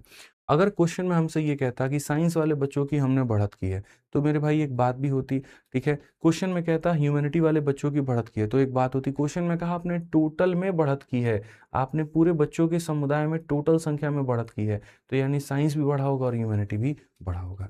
अब आपका एक बच्चा कह रहा है ह्यूमैनिटी रिमेन द सेम। कहाँ लिखा गया ह्यूमैनिटी रिमेन द सेम? पूरे यहाँ पर जो है आप इसमें निकाल करके दिखा दीजिए हमको। अगर ह्यूमैनिटी सेम होता तो बहुत आसान नहीं होता क्वेश्चन आपको बनाना। आप यहाँ पर ये कहते कि 5 यूनिट मिलकर के 360 बना रहा है, तो 5 का मान मेरे भाई 360 है, तो मेरे भाई यहाँ पर एक का मान 72 है, और एक का मान 72 है, तो 2 का मान कितना हो जाएगा, 2 इंटू 72 मेरे भाई यहाँ, और 3 का मान हो जाएगा 3 इंटू 72। ठीक है, यहाँ पर ये हमारे सामने हो जाएगा। अब ये हमारे सामने कुल मिला करके हो गया। तो अगर आप ये कहते हैं जी टोटल रिमेन द सेम, तो यहाँ 216 थे, तो ह्यूमैनिटी में आज भी 216 होंगे। लेकिन आप देखो यहाँ पर 216 की कहीं पर कोई बात है तो नहीं है। तो 12वीं कक्षा में छात्रों की कुल संख्या 360 है, उसमें से विज्ञान और मानविकी के छात्रों की संख्या का अनुपात इतना है। तो 360 में से मेरे भाई यहाँ 44 इसके पास 144 और 216 इसके पास में है। ठीक है, जब कुछ नए छात्र दाखिल होते हैं, अब अगर आप देखोगे तो यहाँ पर ये 144 है मेरे भाई, यहाँ पर ये कितना है 144 है, और यहाँ पर ये कितना है 216 है। 144 में आप 18 अगर जोड़ देते हो तो यहाँ पर कितना हो जाएगा 162, ये कितना हो जाएगा 162। ठीक है, तो मेरे भाई 3 का मान कितना है 162 है। 3 का मान अगर 162 है तो मेरे भाई 5 का मान कितना होगा, आप मेरे को यहाँ पर ये बता। ठीक है, कितने बालक इंक्रीज में वो बात की बात है, पहले आप यहाँ पर ये बताओ। तो आप बोलोगे सर 144 बालक थे, 18 जोड़ने के बाद में इतने हो गए, 3 का मान इतना, अपने आप का 54 गुना। तो सर 3 इंटू 54, 3 इसको कितनी बार में काट रहा है 54 बार में, तो इसका हम यहाँ पर 54 गुना करेंगे, और इसका 54 गुना करेंगे तो मेरे भाई यहाँ पर 270 हो जाएगा। कितना हो जाएगा 270 हो जाएगा। तो अगर हम यहाँ देखें तो हम यहाँ पर ये बात कहेंगे, और बहुत तरीके से ये बात कहेंगे, ह्यूमैनिटी कितने हैं 216। आप तरीके से मेरे भाई यहाँ पर पढ़िए, ह्यूमैनिटी कितना है 216 है, और ह्यूमैनिटी हो कितना गया 270। क्वेश्चन में अगर पहला सवाल ये पूछे ह्यूमैनिटी के लोगों की संख्या पहले कितनी थी, 216 को उत्तर बताएंगे। क्वेश्चन में अगर ये पूछे ह्यूमैनिटी में लोगों की संख्या अब कितनी है, तो 270 बताएंगे। क्वेश्चन में अगर ये पूछे ह्यूमैनिटी में बढ़ने वाले लोगों की संख्या कितनी है, तो आप बोलोगे सर ह्यूमैनिटी में जो इंक्रीज आया है, सर ह्यूमैनिटी में जो इंक्रीज आया है, ह्यूमैनिटी में जो इंक्रीज आया है वो कितना, 270 में से आप यहाँ पर जो है 216 घटा दीजिए, तो बोलेंगे गुरुजी 54 आया है। तो बढ़त कितने की है, तो 54 की है। तो number of new student admitted, humanity के अंदर में कितने बालक एडमिट हुए हैं, तो 54 बालक जो है वो एडमिट हुए हैं। ठीक है, 54 बालक जो है वो एडमिट हुए हैं। तो एकदम सिंपल है, सरल है, नॉर्मल क्वेश्चन है कि भैया ये हमारी कहानी थी, हमने टोटल के अंदर में बढ़ाया था, तो इधर भी बढ़ाया था, इधर भी बढ़ाया था, इस तरह से जो बातें हैं वो हमारे सामने। ठीक, ठीक है सर, ये आपने पहले भी करवाया था बट दूसरा क्वेश्चन है, बट सेम है। चलो बढ़िया बात है, अगर मैंने करवाया है तो आ जाओ। चलो 132 नंबर क्वेश्चन से आगे बढ़े, आगे देखे भाई, आ जाइए। एक स्कूल के बैच में 450 छात्र हैं। कितने हैं, तो मेरे भाई 450 हैं, जिनमें से कॉमर्स और आर्ट्स के छात्रों का अनुपात इतना है। जब कोई नए छात्र को दाखिल किया जाता है तो कॉमर्स के छात्रों में 10 की बढ़त होती है, और कॉमर्स और आर्ट्स के छात्रों का अनुपात इतना हो जाता है आर्ट्स में। एकदम पीछे वाले क्वेश्चन का डिट्टो फोटोकॉपी है। तो यहाँ पर एक स्कूल के अंदर में कॉमर्स के बालक हैं, आर्ट्स के बालक हैं, और यहाँ पर जो है किस रेशियो में है, तो 4:5 के रेशियो में है। इनका जो टोटल है वो हमारे सामने कितना है, तो टोटल हमारे सामने इतने के करीब में है। When some new student are admitted, कुछ मेरे भाई नए बच्चे एडमिट होते हैं, तो नए बच्चों के अंदर में कॉमर्स वाले भी हैं और आर्ट्स वाले भी हैं। ठीक है, जिसमें से कॉमर्स के बच्चों की संख्या 10 से बढ़ जाती है, आर्ट्स के बच्चों की संख्या इतने से बढ़ जाती है, और अब हमारे सामने कॉमर्स और आर्ट्स का जो रेशियो होता है वो इतना होता है। तो यहाँ पर क्वेश्चन में कहा गया what is the number of new arts student admitted, यानी यहाँ पर जितने से बढ़त हुई है हमें उसका मान बताना है, तो एक्स का मान बताना है। पीछे वाला क्वेश्चन, ये वाला क्वेश्चन एकदम डिट्टो फोटोकॉपी है, कहीं कोई दिक्कत की बात नहीं है। जिनको पीछे वाला थोड़ा कम भी समझ में आया होगा तो इसको बहुत बढ़िया तरीके से तुम समझ लोगे। तो मेरे भाई यहाँ पर है 5 और 4 कितना होता है 9 यूनिट, 5 और 4 9 यूनिट। मेरे भाई यहाँ पर 9 यूनिट का मेरे भाई जो मान है, ठीक है, वो कितना है, तो 9 यूनिट का मान 450 है। अगर 9 यूनिट का मान 450 है तो 1 यूनिट का मान 50 है, और 1 यूनिट का मान 50 है तो 50 का 4 गुना 200 हो जाएगा, और यहाँ पर मेरे भाई 250 हो जाएगा। तो पहली बात तो आप यहाँ पर ये समझिए कि जैसे क्लास में अगर मान लीजिए कुल मिलाकर के 450 लोग हैं, तो 450 लोग में 200 लोग कॉमर्स के हैं और यहाँ पर 250 लोग आर्ट्स के हैं। जैसे यहाँ पर क्लास में मेरे भाई 360 लोग थे, तो अगर आप 360 लोग थे तो वही बात है। आप अगर क्वेश्चन में देखते तो आप यहाँ पर ये बात कहते कि सर ये 360 का जो मेरे भाई कहानी है वो यहाँ पर क्या है, तो 360 में से 144 इसमें है तो 216 इसमें है। तो उसी तरीके से मेरे 200 बालक इसमें, 250 इसमें। अब 200 में से 10 बढ़ा दोगे तो मेरे भाई अब जो हो जाएगा संख्या वो कितना हो जाएगा, 210 हो जाएगा। अब हो जाएगा 200 में 10 जोड़ने पर 210। अब यहाँ पर ये 7 यूनिट ही 210 को बता रहा है, यानी अपने आप का 30 गुना। तो अपने आप का 30 गुना, तो ये भी अपने आप का 30 गुना हो जाएगा और ये भी अपने आप का 30 गुना हो जाएगा। तो कितना हो जाएगा, 300। कितना हो जाएगा, 300। तो क्वेश्चन में अगर तुमसे यहाँ पर x का मान पूछे तो बता नहीं सकते। आज इतने बालक है, पहले इतने बालक थे, तो तुमने बढ़ाया कितना, तो 50। तो आप बोलोगे जी 300 में से आपने यहाँ पर जो है वो 250 खत्म कर दिया, तो बढ़ाया कितना जी, 50। और बढ़ाया अगर 50 तो option number D for Devsena. D for क्या हो जाएगा, देवसेना हो जाएगा। तो नॉर्मल क्वेश्चन है, कहीं कोई दिक्कत की बात यहाँ पर नहीं है। आइए चलिए थोड़ा सा कबूतर, चिड़िया और ये वाला क्वेश्चन भी हम लोग देखते हैं। बड़ा फेमस क्वेश्चन है, पेपर में बड़ा पूछा जाता है, ठीक है, और इसके ऊपर में जो है आपको ध्यान भी देने की बहुत आवश्यकता है। 133 नंबर क्वेश्चन देखते हैं। सबसे पहले कौन बताएगा। एक पेड़ पर कुछ तोते और कुछ कबूतर होते हैं जो कि 7 और 9 के अनुपात में होते हैं। 1 घंटे के बाद में 8 तोता उड़ जाता है, 6 कबूतर और 10 गौरैया आकर के पेड़ पे और बैठ जाती है। तो पेड़ पर तोते और कबूतरों का जो अनुपात है वो 1 और 4 है। तोते और गौरैया का अनुपात क्या होगा जो पेड़ पर अब है। ठीक, very beautiful question. On a tree there are some parrot and some pigeon. मेरे भाई यहाँ पर कुछ पैरट होंगे, कुछ यहाँ पर पीजन होंगे, ठीक है, और they are in the ratio of 7:9। यहाँ पर आप इसको कह सकते हैं कि इस अनुपात में है। After an hour 8 parrot fly away. मेरे भाई यहाँ पर जो है 8 की कमी हो जाती है क्योंकि उड़ के भाग जाती है वो, ठीक है। और उसके बाद में 6 पीजन और 10 स्पैरो आकर के बैठ जाते हैं। पीजन की संख्या में 6 की बढ़त होती है और स्पैरो मेरे भाई यहाँ पर, ठीक है, जो पहले कुछ भी नहीं था तो उसमें 10 स्पैरो आकर के बैठ जाता है, ठीक। और उसके बाद में कहा गया the ratio of parrot and pigeon on the trees now. मेरे भाई यहाँ पर जो होगा पैरट और पीजन में जो रेशियो होगा हमारे सामने, ठीक है, the ratio of parrot and pigeon in the tree is now 1:4। यहाँ पर ये रेशियो हमारे सामने 1:4 है। तो what is the ratio of parrot and sparrow, ठीक है। अब यहाँ पर देखेंगे तो क्वेश्चन में कहा गया ratio of parrot and sparrow now on the tree, parrot and sparrow now on the tree. कोई बात नहीं, हिंदी हो इंग्लिश हो तमाम तरह से बातों को समझो। 3 तरह की चिड़िया है तुम्हारे आगे। सबसे पहले पैरट का मतलब होता है तोता, पीजन का मतलब होता है कबूतर, स्पैरो का मतलब होता है गौरैया। शुरू में यहाँ पर क्या था, तो शुरू में इसमें 7 और 9 के अनुपात में ये थे, ठीक है। फिर उसके बाद में यहाँ पर तोते में 8 की संख्या में कमी हो जाएगी और यहाँ पर कबूतर में इतना बढ़ जाएगा। मैं कहता हूँ अगर हम लोग इसको फ्रेम से बाहर निकाल दें तो क्या इसको हल करने का तरीका तुमको मैंने क्रॉस मल्टीप्लिकेशन से नहीं बताया है? हाँ या ना में जवाब दो, बताओ जल्दी से। कि 2 लोग इस अनुपात में होते हैं, इसमें इतने की कमी, इसमें इतने की बढ़त, और अब अनुपात उनका यहाँ पर ये हो गया, तो आप इसको कैसे बनाओगे बताओ। क्रॉस मल्टीप्लिकेशन में बनाया कि नहीं बताया, बताओ जल्दी से। हाँ या ना में बताओ जल्दी से कि हाँ जी गुरुजी आपने क्रॉस मल्टीप्लिकेशन बताया कि नहीं बताया। जीवन में हमेशा यहाँ पर 2 लोगों की इनकम का रेशियो इतना, इसमें इतने की कमी, इतने की बढ़त, अब रेशियो इतना हो गया, किससे सॉल्व करो, क्रॉस मल्टीप्लिकेशन से। तो जब मैंने आपको यहाँ पर ये बात बताया, जब मैंने आपको यहाँ पर ये बात बताया, तो आप यहाँ पर इस चीज़ को मेरे भाई कर सकते हो। आप यहाँ पर ऐसे आराम से बना सकते हो। क्वेश्चन आपका ऊपर है, सॉल्यूशन मैं आपके आगे नीचे कर रहा हूँ, ठीक है। ये मत समझना बहुत बड़ा हमने लेंदी सॉल्यूशन किया, दूर दूर तक नहीं, सॉल्यूशन हम यहाँ पे नीचे कर रहे हैं। अगर हम देखेंगे तो यहाँ पर पैरेट है और अगर हम देखेंगे तो यहाँ पीजन है। इन दोनों का जो अनुपात है वो 7:9 है और बाद में जो अनुपात हो जाता है वो 1:4 है, ठीक है। अगर हम देखेंगे यहाँ पर तो इसमें 8 की कमी है और यहाँ पर क्या है, तो मेरे भाई 16 ज़्यादा है, ठीक। अगर हम यहाँ देखें तो हम यहाँ पर क्या कहेंगे, तो हम यहाँ पर ये बात कहेंगे जी ये 28 है और यहाँ पर ये 9 है। तो 28 में से 9 गया, 28 में से 9 गया, ठीक है। मेरे भाई यहाँ पर 28 में से 9 गया तो कितना हो जाएगा, 19 यूनिट हो जाएगा। यहाँ पे क्या हो जाएगा, तो 19 यूनिट हो जाएगा, ठीक है। और उसके बाद में यहाँ पर अगर आप देखोगे तो आप यहाँ पर मेरे भाई जो है वो 16 × 1 16 हो जाएगा और यहाँ पर क्या हो जाएगा, तो माइनस का 32 हो जाएगा। तो यहाँ पर अगर आप देखोगे तो 16 × 32 कितना हो जाएगा, 48 यूनिट हो जाएगा। तो हम यहाँ पर क्या कहेंगे, 19 यूनिट का मान जो होगा after an hour 8 parrot fly away and 6 pigeon इतना come and sit on the tree. 7:9 था, इतना हो गया, 28 में से 9 गया, इतना हो जाएगा 16 और 32 हमारे सामने 48 है, तो मेरे भाई बनेगा ही नहीं फिर, ठीक है। ये तो तुम्हारे सामने बनेगा ही नहीं।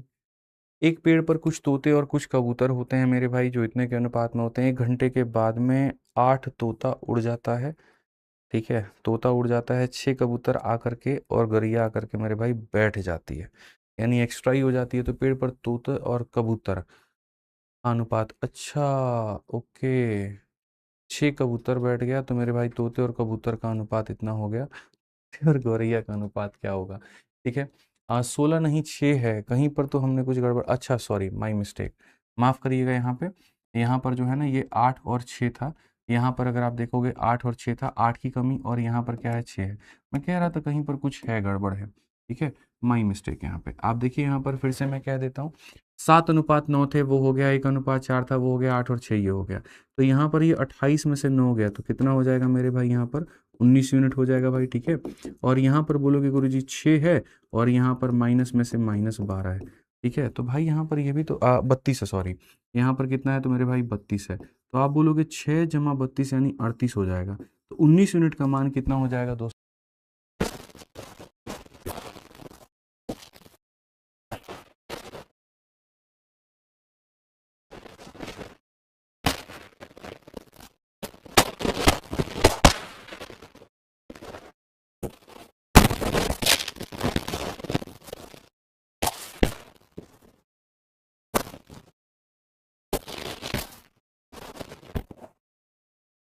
मेरी क्लास में तो फिक्स है, जैसे आपको पता ही है, मॉर्निंग में एक बार चढ़ावा चढ़ना है बफरिंग का।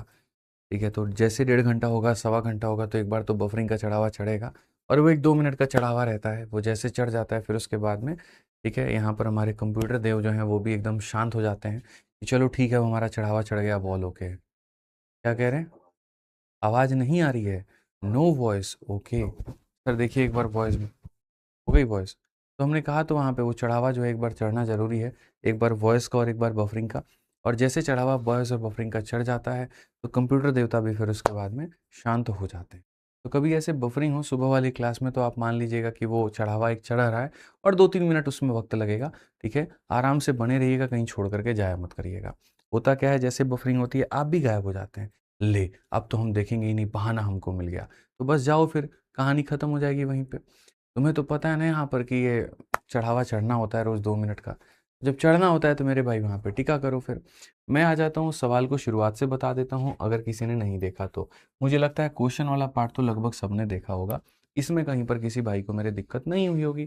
ठीक है, सॉल्यूशन वाला पार्ट हम आपको समझा देते हैं कि सॉल्यूशन वाला भाग हमारे सामने क्या है। हमारे सामने तोता है और हमारे सामने यहाँ पर जो है पिजन है। पिजन यहाँ पर ये हो गया। ठीक है, इनिशियल रेशियो इनके बीच में 7 और 9 का है, और फाइनल रेशियो इनके बीच में 1 और 4 का है। अगर हम देखेंगे तो इसमें 8 की कमी है और इसमें 6 की बढ़त है।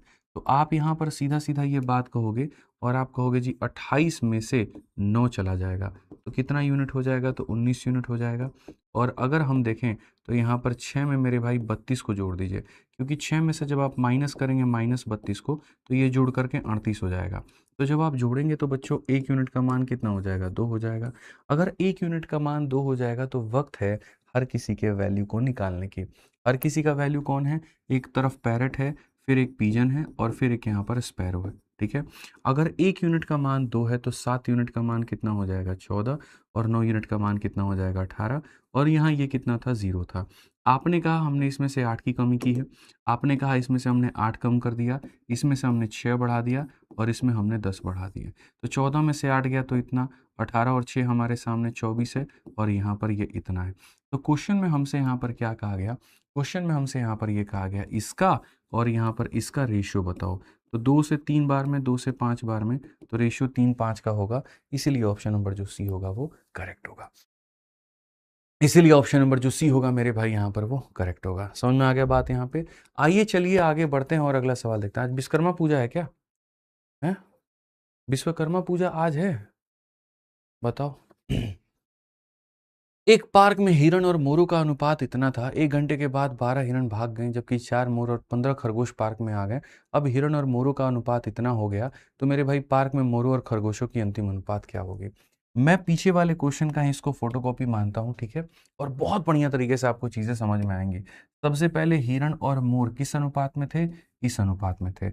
उसके बाद में 12 हिरण भाग जाते हैं और 4 मोर आ जाते हैं, और अब यहाँ पर हिरण और मोर का जो अनुपात है वो इतना हो जाता है। तो हम डायरेक्टली क्वेश्चन में हिरन और मोर को ही टारगेट करते हैं और हिरन और मोर को ही हम यहाँ पर देखते हैं कि सर मेरे भाई हिरन का मतलब हो गया डियर और मोर का मतलब हो गया पीकॉक। तो डियर हो गया और पीकॉक हो गया। इनिशियल में उनका रेशियो कितना है, तो 5 अनुपात मेरे भाई यहाँ पर 6 है। ठीक है। उसके बाद में 12 हिरन भाग जाने और 4 मोर के आने के बाद में यहाँ पर ये रेशियो कितना हो जाता है, 1:2 हो जाता है। ये कितना हो जाता है, 1:2 हो जाता है। ये 12 हिरन हमारे सामने भाग गए हैं और 4 मोर हमारे सामने आ गए हैं। तो ये कहानी है, ये रेशियो था, ये हो गया ऐसा करने के बाद में। तो अगर हम यहाँ देखें तो हम यहाँ पर क्या कहेंगे, तो हम बोलेंगे जी 10 में से आप यहाँ 6 को निकालिए। 10 में से 6 को निकालिएगा कितना यूनिट हो जाएगा जी, 10 में से 6 को निकालेंगे तो हमारे सामने 4 यूनिट हो जाएगा। और अगर हम देखेंगे तो मेरे भाई 4 में से आप इसको करिए, तो 4 में से अगर आप माइनस करेंगे माइनस के 24 को, तो हमारे सामने 28 हो जाएगा। तो 4 का मान कितना हो जाएगा बच्चों, 28। अब 4 का मान 28 होगा तो 1 का मान 7 होगा। और अगर 1 का मान 7 होगा, अगर 1 का मान 7 होगा तो आप यहाँ पर कहेंगे किसी हिरन है, पैरट है, और उसके बाद में कौन है भैया, तो उसके बाद में लास्ट में और रैबिट भी आ गया ना, तो रैबिट भी है। चलो, 1 यूनिट का मान 7 है तो 5 का मान 35 हो जाएगा और मेरे भाई 6 का मान हमारे सामने 42 हो जाएगा। In a park the ratio of deer to peacock, मेरे भाई यहाँ पर इतना हो गया। आफ्टर मेरे भाई 12 जो है यहाँ पर क्या हो गए, 12 डियर इसमें से मेरे भाई निकल के चले गए। फिर उसके बाद में 4 पीकॉक उसके अंदर में यहाँ पर जो है वो आ गए। ठीक है। फिर 15 रैबिट इसके अंदर में एंटर कर गए, पहले रैबिट कुछ भी नहीं थे। तो अब यहाँ पर कहा जाता है final of peacock and rabbit. तो मेरे भाई यहाँ पर पीकॉक की बात करोगे तो तुम्हारे सामने इतना, और रैबिट की बात करोगे तो इतना। 46:15 है। कौन सा ऑप्शन है, तो ए है। हालांकि मेरे भाई इसकी भी वैल्यू निकाल दो, इसकी वैल्यू 23 है, बट ये कोई काम का नहीं है, खाली इन दोनों का रेशियो देखना था। दिल गार्डन गार्डन हो रहा है सर जी, चलिए बढ़िया बात है। ठीक है, क्लियर है ये बात, यहाँ पे एकदम सटीक सवाल, कहीं कोई दिक्कत की बात नहीं थी। आइए चलिए मेरे भाई यहाँ पर एक और क्वेश्चन हम लोग देखते हैं और तरीके से पढ़ते हैं। एक कक्षा में लड़कों की संख्या का लड़कियों की संख्या के साथ अनुपात इतना है। उत्तीर्ण होने वाले विद्यार्थियों की संख्या का फेल होने वालों के साथ में अनुपात इतना है। लड़कों में उत्तीर्ण होने वाले विद्यार्थियों की संख्या का अनुत्तीर्ण होने वालों के साथ में अनुपात इतना है। तो लड़कियों में उत्तीर्ण होने वाले और मेरे भाई विद्यार्थियों की संख्या का अनुत्तीर्ण होने वालों के साथ में जो संख्या होगा वो कितना होगा। जीरो टू हीरो इसे कहते हैं, जहां शुरू किया जाए जीरो लेवल पर, खत्म किया जाए हीरो लेवल पे। और बच्चे को भी महसूस हो जी अगर इस मास्टर साहब की हम क्लास ले रहे हैं ना, तो ये तो पूरा गणित का धागा खोल के रख देते हैं। खामखा इनके बारे में ये परसेप्शन बना के बैठे थे कि जी खाली बेसिक पढ़ाते हैं। कभी इनके क्लास में आओ तो ये अर्थ भी समझा देंगे कि बेसिक क्या होता है और यहाँ पर जो है वो मेरे भाई हीरो लेवल क्या होता है। ठीक है। अब इस क्वेश्चन को पूरा पढ़ने के बाद मुझे समझ में आया कि क्लास में 2 कैटेगरी बटी हुई है।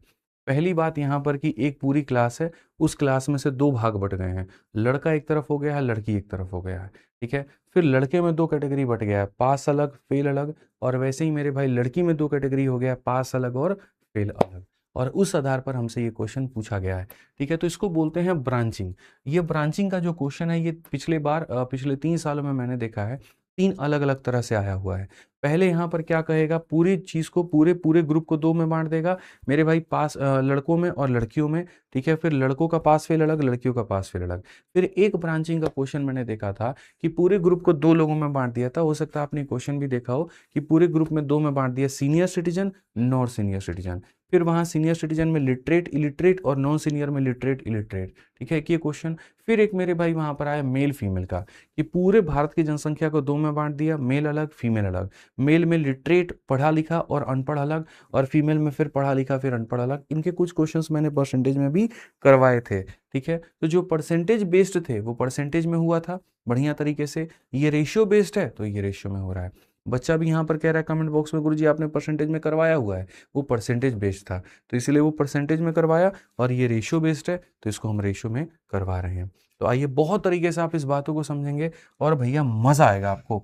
मैंने कहा ना, आप सीखोगे भाई, आपका दिमाग खुलेगा। और जब दिमाग खुलेगा ना तो गणित के किसी भी सवाल को, किसी भी किताब को कहीं पर भी आप उसको उधेड़ दोगे बढ़िया से। ठीक है, पढ़ते हैं। The ratio of the number of boy to number of girl. अगर हम देखेंगे यहाँ पर तो ये हमारे सामने बॉय हो गया, जैसे टोटल जनसंख्या है बॉय में बदली है, गर्ल्स में बढ़ी है। ठीक है। तो ratio of number of boys and girls is मेरे भाई यहाँ पर 3:5। आप ये मान करके चलो। फिर कहा गया the ratio of number of student to pass to number of fail. अच्छा, ये कहानी अलग है। ठीक है। लड़के और लड़कियों का अनुपात ये रहा, और पास और फेल का जो अनुपात है यहाँ पर वो ये रहा। ये हमारे सामने कहानी हो गया। Among boys the ratio of number that pass and number of fail is मेरे भाई इतना।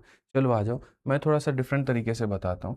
तो सबसे पहले लड़कों का और मेरे भाई यहाँ पर लड़कियों का, ये जो लड़के और लड़कियां हैं यहाँ पर, इनका अनुपात है हमारे सामने 3 और 5 का है, ठीक है। और फिर उसके बाद में नंबर ऑफ पास, मेरे भाई पास करने वाले बालक और फेल करने वाले बालक, इनका जो अनुपात है वो यहाँ पर क्या है, 7:3 है। ये डिफरेंट टाइप है, ये ब्रांचिंग नहीं है, ये ब्रांचिंग नहीं है। जो परसेंटेज में करवाया था ये वो वाला क्वेश्चन नहीं है। परसेंटेज वाला क्वेश्चन अलग था कि पूरे ग्रुप को 2 में बांट दो, मेल फीमेल, फिर मेल में लिटरेट इलिटरेट, फीमेल में लिटरेट इलिटरेट, ये वाला वो क्वेश्चन वो नहीं है। इसमें यहाँ पर क्या, बॉय गर्ल्स का रेशियो अलग है, पास फेल का रेशियो अलग है। Among the boy the ratio of student to pass to number of fail is इतना। फिर बॉय में पास और फेल की कहानी अलग दे दी गई है, ठीक है। तो among the girl ratio of number of pass to that of fail, तो गर्ल्स में मेरे भाई यहाँ पर क्या होगा, ये कहा गया। अब देखो भाई, ये क्वेश्चन आया था और मैं तुम्हें बताऊं ये कौन सा क्वेश्चन था, मैं थोड़ा सा रिलेट करा देता हूं, मुझे याद आ गया। एक क्वेश्चन यहाँ पर ये था कि एक एक दो तरह से डेटा दिया गया था, ठीक है। एक पार्टी यहाँ पर हो रही है और पार्टी में कुल मिलाकर के 2 चीजें हैं, ठीक है। पार्टी का मेरे भाई कोड है कि या तो तुमको रेड कलर का कपड़ा पहन करके आना है या तो तुमको ब्लू कलर का कपड़ा पहन करके आना है, ठीक है। तो उस पार्टी में मेल भी पहुंचते हैं, उस पार्टी में फीमेल भी पहुंचते हैं। तो मेरे भाई कुछ मेल ऐसे होते हैं जो रेड कलर में होते हैं और कुछ मेल ऐसे होते हैं जो ब्लू कलर में होते हैं। कुछ महिलाएं ऐसी होती हैं जो रेड में होती हैं और कुछ महिलाएं ऐसी होती हैं जो ब्लू में होती हैं। तो क्वेश्चन में 2 तरीके से रेशियो दे दिया जाता है। एक ये कह दिया जाता है मेल और फीमेल का जो रेशियो है मेरे भाई यहाँ पर, ठीक है, वो फलाना है, और रेड और ब्लू वाले जो लोग हैं मेरे भाई यहाँ पर, उनका रेशियो जो है वो फलाना है। मेरा सिर्फ और सिर्फ एक ही सवाल था, वहां भी और यहाँ भी, ठीक है। आप देखोगे तो वहां 2 रंग में और 2 जो है वो लिंग में कह सकते हो, या 2 जाति में, 2 जाति तो नहीं कह सकते, 2 रंग में और 2 मेरे भाई यहाँ पर जो है वो, यहाँ पर रेशियो कैटेगराइजेशन में कि मेल और फीमेल हो गया, यहाँ बटा हुआ था। यहाँ पर भी क्वेश्चन में ऐसा ही है। अगर आप देखोगे तो 2 कैटेगरी है, एक पास का और एक फेल का, और मेल का और फीमेल का। पास में मेल भी पास हुआ होगा, फीमेल भी पास हुई होगी, और फेल में मेल भी फेल हुआ होगा, फीमेल भी फेल हुआ होगा। तो जब यहाँ 2/2 की कहानी बनती है कि 2/2, तो उस केस में क्या होता है, मैं यहाँ पर ये कहता हूँ, ठीक है। आप यहाँ पर अगर देखोगे तो मैं ये कहता हूँ कि सर 2 तरीके से टोटल करोगे तो टोटल सेम आएगा। आप एक बात बताओ, उस पार्टी में लोग रेड कलर में है या ब्लू कलर में है? तो अगर हम रेड और ब्लू को जोड़ देंगे तब भी हमें क्या मिलेगा, तो तब भी हमें टोटल मिलेगा, ठीक है। और अगर मेल और फीमेल को अगर हम जोड़ देते हैं तब भी हमें क्या मिलेगा, तो टोटल मिलेगा। जैसे पूरी क्लास में यहाँ पर क्या है, अगर मैं ये कहूँ, देखो मैं 2 तरह से क्लास के बच्चों को बिठाऊं। मैं कहता हूँ कि सारे लड़के इधर बैठ जाओ, सारी लड़कियां इधर बैठ जाओ, ठीक है। तो एक वो हम कहानी कर सकते हैं। तो हम यहाँ पर क्या कर सकते हैं कि सारे लड़के को एक तरफ इधर बिठा लिया, सारी लड़कियों को एक तरफ इधर बिठा लिया, ठीक है, ये हो गया मेरे भाई। या फिर हम दूसरा ये कह सकते हैं कि सारे के सारे पास करने वाले इधर बैठ जाओ और सारे के सारे फेल करने वाले इधर बैठ जाओ। तो यहाँ सारे पास करने वालों को और यहाँ सारे फेल करने वालों को, भाई मेरे इधर का टोटल इधर का टोटल दोनों का दोनों क्या रहेगा, तो सेम रहेगा। यही मैं आपसे ओवरऑल बात कहना चाहता हूँ, ठीक है, कि मैं लड़कों को और लड़कियों को जोड़ूं तो वो जो टोटल आएगा, या पूरे पास और फेल को जोड़ूं वो जो टोटल आएगा, दोनों क्या होगा, तो सेम होगा। क्लास को बांटा 2 तरीके से जा सकता है। एक ये तरीका कि सर बॉयज और गर्ल्स के रेशियो के हिसाब से बांट ले, या एक ये तरीका पास और फेल के हिसाब से बांट ले, लेकिन जो इसका टोटल है और जो इसका टोटल है वो दोनों क्या रहेगा, सेम रहेगा। जेंडर बेस्ड हम बांट सकते हैं या हम यहाँ पर कैटेगरी बेस्ड बांट सकते हैं, बट ओवरऑल जो टोटल होने वाला है वो हमारे सामने सेम होने वाला है। तो अगर हम इसका टोटल देखेंगे तो ये 8 है और इसका टोटल देखेंगे 10 है। इन दोनों को सेम करो, इन दोनों को सेम करोगे तो इन्हें क्या बनाओगे, तो मेरे भाई एलसीएम ले लो 40। अगर 40 करोगे तो यहाँ पर 5 बार में, तो ये हो जाएगा 5 और ये हो जाएगा 5। और इसको मेरे भाई 40 बनाओगे 4 बार में, तो ये हो जाएगा 4, तो ये हो जाएगा मेरे भाई यहाँ पर 4। इस तरह से मेरे भाई यहाँ पर कहानी होगी। अब उस केस में क्या होगा, तुम यहाँ पर कहोगे भैया देखो समझना मेरी बात को, ठीक है। तो class the ratio of number to boys इतना हो गया, नंबर ऑफ मेरे भाई student to fail to pass among the ratio of number of student to pass. अब देखो पूरी तरीके से जो तुम्हारे सामने कहानी है, अगर हम ये समझे कि लड़के हमारे सामने कितने हैं, तो लड़के हमारे सामने दोस्त यहाँ पर 15 के अनुपात में है। और इसमें अगर हम देखते हैं यहाँ पर लड़कों की कहानी समझते हैं, लड़कों की कहानी में यहाँ पर क्या हो जाएगा, लड़के में पास भी हुआ है और लड़के में फेल भी हुआ है। और क्वेश्चन में कहा गया है मेरे भाई number of student to pass to number of student to fail is इतना, ठीक है। Among boys the ratio of number of student to pass to number of इतना, लड़कों में पास और फेल का अनुपात 2 और 1 का है। तो लड़कों में अगर मेरे भाई यहाँ पर ये अनुपात 2 और 1 का है, तो समझदार आदमी जानता है 3 का मान कितना होगा दोस्त, 15। अगर 3 का मान 15 होगा तो 1 का मान 5 होगा। 1 का मान कितना होगा दोस्त मेरे, 5 होगा। तो अगर यहाँ पर वही बात मैं तुमसे कहना चाह रहा हूँ कि जैसे मान लो ये 15 लोग हैं, 3 टुकड़ों में बट गए, 3 टुकड़ों का मान 15, एक टुकड़े का मान 5, तो यहाँ पर फेल ये 5 हो जाएगा और ये कितना हो जाएगा, 10 हो जाएगा। अब यहाँ पर बात किया गया जी इनके पास और इनके फेल की कहानी क्या होगी। देखो दोस्त मैं तुम्हें समझाता हूँ बड़े भाइयों करके। पास करने वाले बालकों की संख्या कितनी है, 28। 28 में से अगर 10 बालक इसके पास है तो इसके पास कितने होंगे, 18 होंगे। फेल करने वाले यहाँ पर लोगों की संख्या कितनी है, 12। 12 में से 5 लड़के फेल किए तो लड़कियां कितनी फेल की, 7। ठीक है, तो यहाँ पर लड़कियों में क्या रेशियो हो जाएगा, तो 18:7। कौन सा ऑप्शन आएगा, तो जो सी है वो। ठीक है, तो रेशियो नंबर 1 बॉयज और गर्ल्स का दिया गया था, रेशियो नंबर 2 पास और फेल का दिया गया था, और रेशियो नंबर 3 बॉयज के अंदर में पास और फेल दिया गया था। तो पहली बात हमने इसके टोटल को हमने सेम किया। ठीक है, फिर हमने ये देखा कि यार कुल मिलाकर के 15 बालक हैं हमारे पास में। ठीक है, और इसको कहा गया 2 और 1 के रेशियो में बांटो। 3 बच्चों का मेरे भाई मान 15, 1 का मान 5, यानी यहाँ पर जो होगा फेल करने वाले बालकों की संख्या 5 है और पास करने वाले बालकों की संख्या 10 है। अब यहाँ पर 28 में से 10 लड़के पास हुए हैं, तो लड़कियां कितनी पास हुई हैं, तो 18। ठीक है, और 12 फेल हुए तो उसमें से 5 लड़के थे, तो 7 कौन थी, तो लड़कियां थी। और देखोगे 18 और 7 कितना आता है, 25, और यहाँ देखो 5 × 5 कितना है, 25। वेरीफाइड। क्या है मेरे भाई यहाँ पर, वेरीफाइड है। समझ में आ गया बात, यहाँ कोई दिक्कत की बात है, कोई परेशानी की बात है तो बताओ। तो मस्त एकदम चिल समझ में आया ना। आ जाओ, एक और क्वेश्चन अभी तुमको इस पे कराते हैं, तब जाकर के तुमको क्लैरिटी मिलेगी और तब जाकर के तुमको मजा जो है वो आएगा। ठीक है, तब जाकर के क्लैरिटी मिलेगी, तब जाकर के मेरे भाई यहाँ पर जो मजा है वो आएगा। ठीक, तो अगर हम यहाँ पर क्वेश्चन में देखें तो यहाँ पर क्या कहा गया, जरा पढ़िए। तो क्वेश्चन में अगर हम देखेंगे तो कहेंगे in class the ratio of the number of boys to number of girls is इतना। आइए चलिए पढ़ते हैं। ठीक है सर, एक क्लास में लड़के और लड़कियों की संख्या का अनुपात, number of boys to number of girls, मेरे भाई यहाँ पर रेशियो कितना है, 4:3 है। ठीक है, the ratio of number of student to pass to number of student to fail, मेरे भाई जो बच्चे पास करते हैं और जो बच्चे फेल करते हैं, तो यहाँ पर उसका रेशियो कितना हो जाएगा, 3:2 हो जाएगा। ठीक है, among the boys the ratio of number of student to pass to number of fail is इतना। मुझे लगता है यहाँ बॉयज में मेरे भाई पास करने वालों की और फेल करने वालों की जो रेशियो है वो हमारे सामने 3:1 है। ठीक है, तो गर्ल्स के अंदर में यहाँ पर क्या होगा, अभी हाल फिलहाल मैंने बच्चों आपको यहाँ पर ये क्वेश्चन कराया और मुझे उम्मीद है कि इस सवाल का उत्तर आप यहाँ पर दे देंगे। पीछे वाला क्वेश्चन थोड़ा बहुत अगर फीका फीका भी रह गया होगा, कम भी समझ में आया होगा, तो कष्ट की बात नहीं है, आप यहाँ पर अपने सवालों का उत्तर दे सकते हैं। चलिए मेरे भाई हमेशा बताइए, पास और फेल का टोटल कर लो या फिर बॉयज और गर्ल्स का टोटल कर लो, टोटल तो तुम्हारा सेम ही आएगा ना। तो अगर तुम टोटल की बात करोगे तो यहाँ कहोगे गुरुजी इसका टोटल 7 है और इसका टोटल 5 है। तो ये टोटल हमारे सामने क्या आना है गुरुजी, सेम आना है। अगर टोटल हमारे सामने सेम आना है तो हम 7 को 5 से गुना करेंगे। ठीक है, और 5 को हम 7 से गुना करेंगे।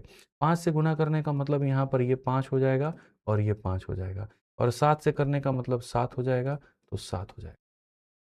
ठीक है, आज यहाँ पर बच्चा बच्चा भी इस बात को जानता है, 20 लड़के हैं जिसको 4 टुकड़ों में बांटना है, तो 4 टुकड़ों का मान 20 यूनिट। 4 टुकड़ों का मान 20 यूनिट, तो एक टुकड़े का मान 5 यूनिट, तो एक टुकड़े का मान 5 यूनिट मतलब इसका मान हो जाएगा 5 यूनिट और इसका मान हो जाएगा मेरे भाई यहाँ पर 15 यूनिट। क्या हो जाएगा, 15 यूनिट हो जाएगा। बहुत तरीके से, बहुत अच्छे से, बिना किसी परेशानी के तुम इस बात को समझ पाओगे। ठीक है, अब पास करने वालों की संख्या कितनी है भाई साहब बताइए, 21। 21 में से लड़के कितने पास किए, तो लड़कियां कितनी करेंगी, 6 करेंगी। फेल करने वालों की संख्या, 14 में से यहाँ पर महिलाएं कितनी हैं, 5 है, तो यहाँ लड़के ऐसा पुरुष कितने हैं, 5, तो ये कितने, 9। अब इनका भी संख्या नहीं पूछा गया, इनका भी पूछा गया, तुम एक काम करो रेशियो बताओ, तो 3 से काटोगे 2, 3 से काटोगे 3, तो रेशियो कितना आएगा, तो रेशियो तुम्हारा ये है। रेशियो कितना आएगा मेरे भाई यहाँ पर, तो रेशियो तुम्हारे सामने यहाँ पर ये आएगा। बाउंस मार रहा है, बहुत बाउंस मार रहा है ना, हम तो जैसे एकदम बाउंसर डाल रहे हैं कि तुमको बाउंस मार रहा है।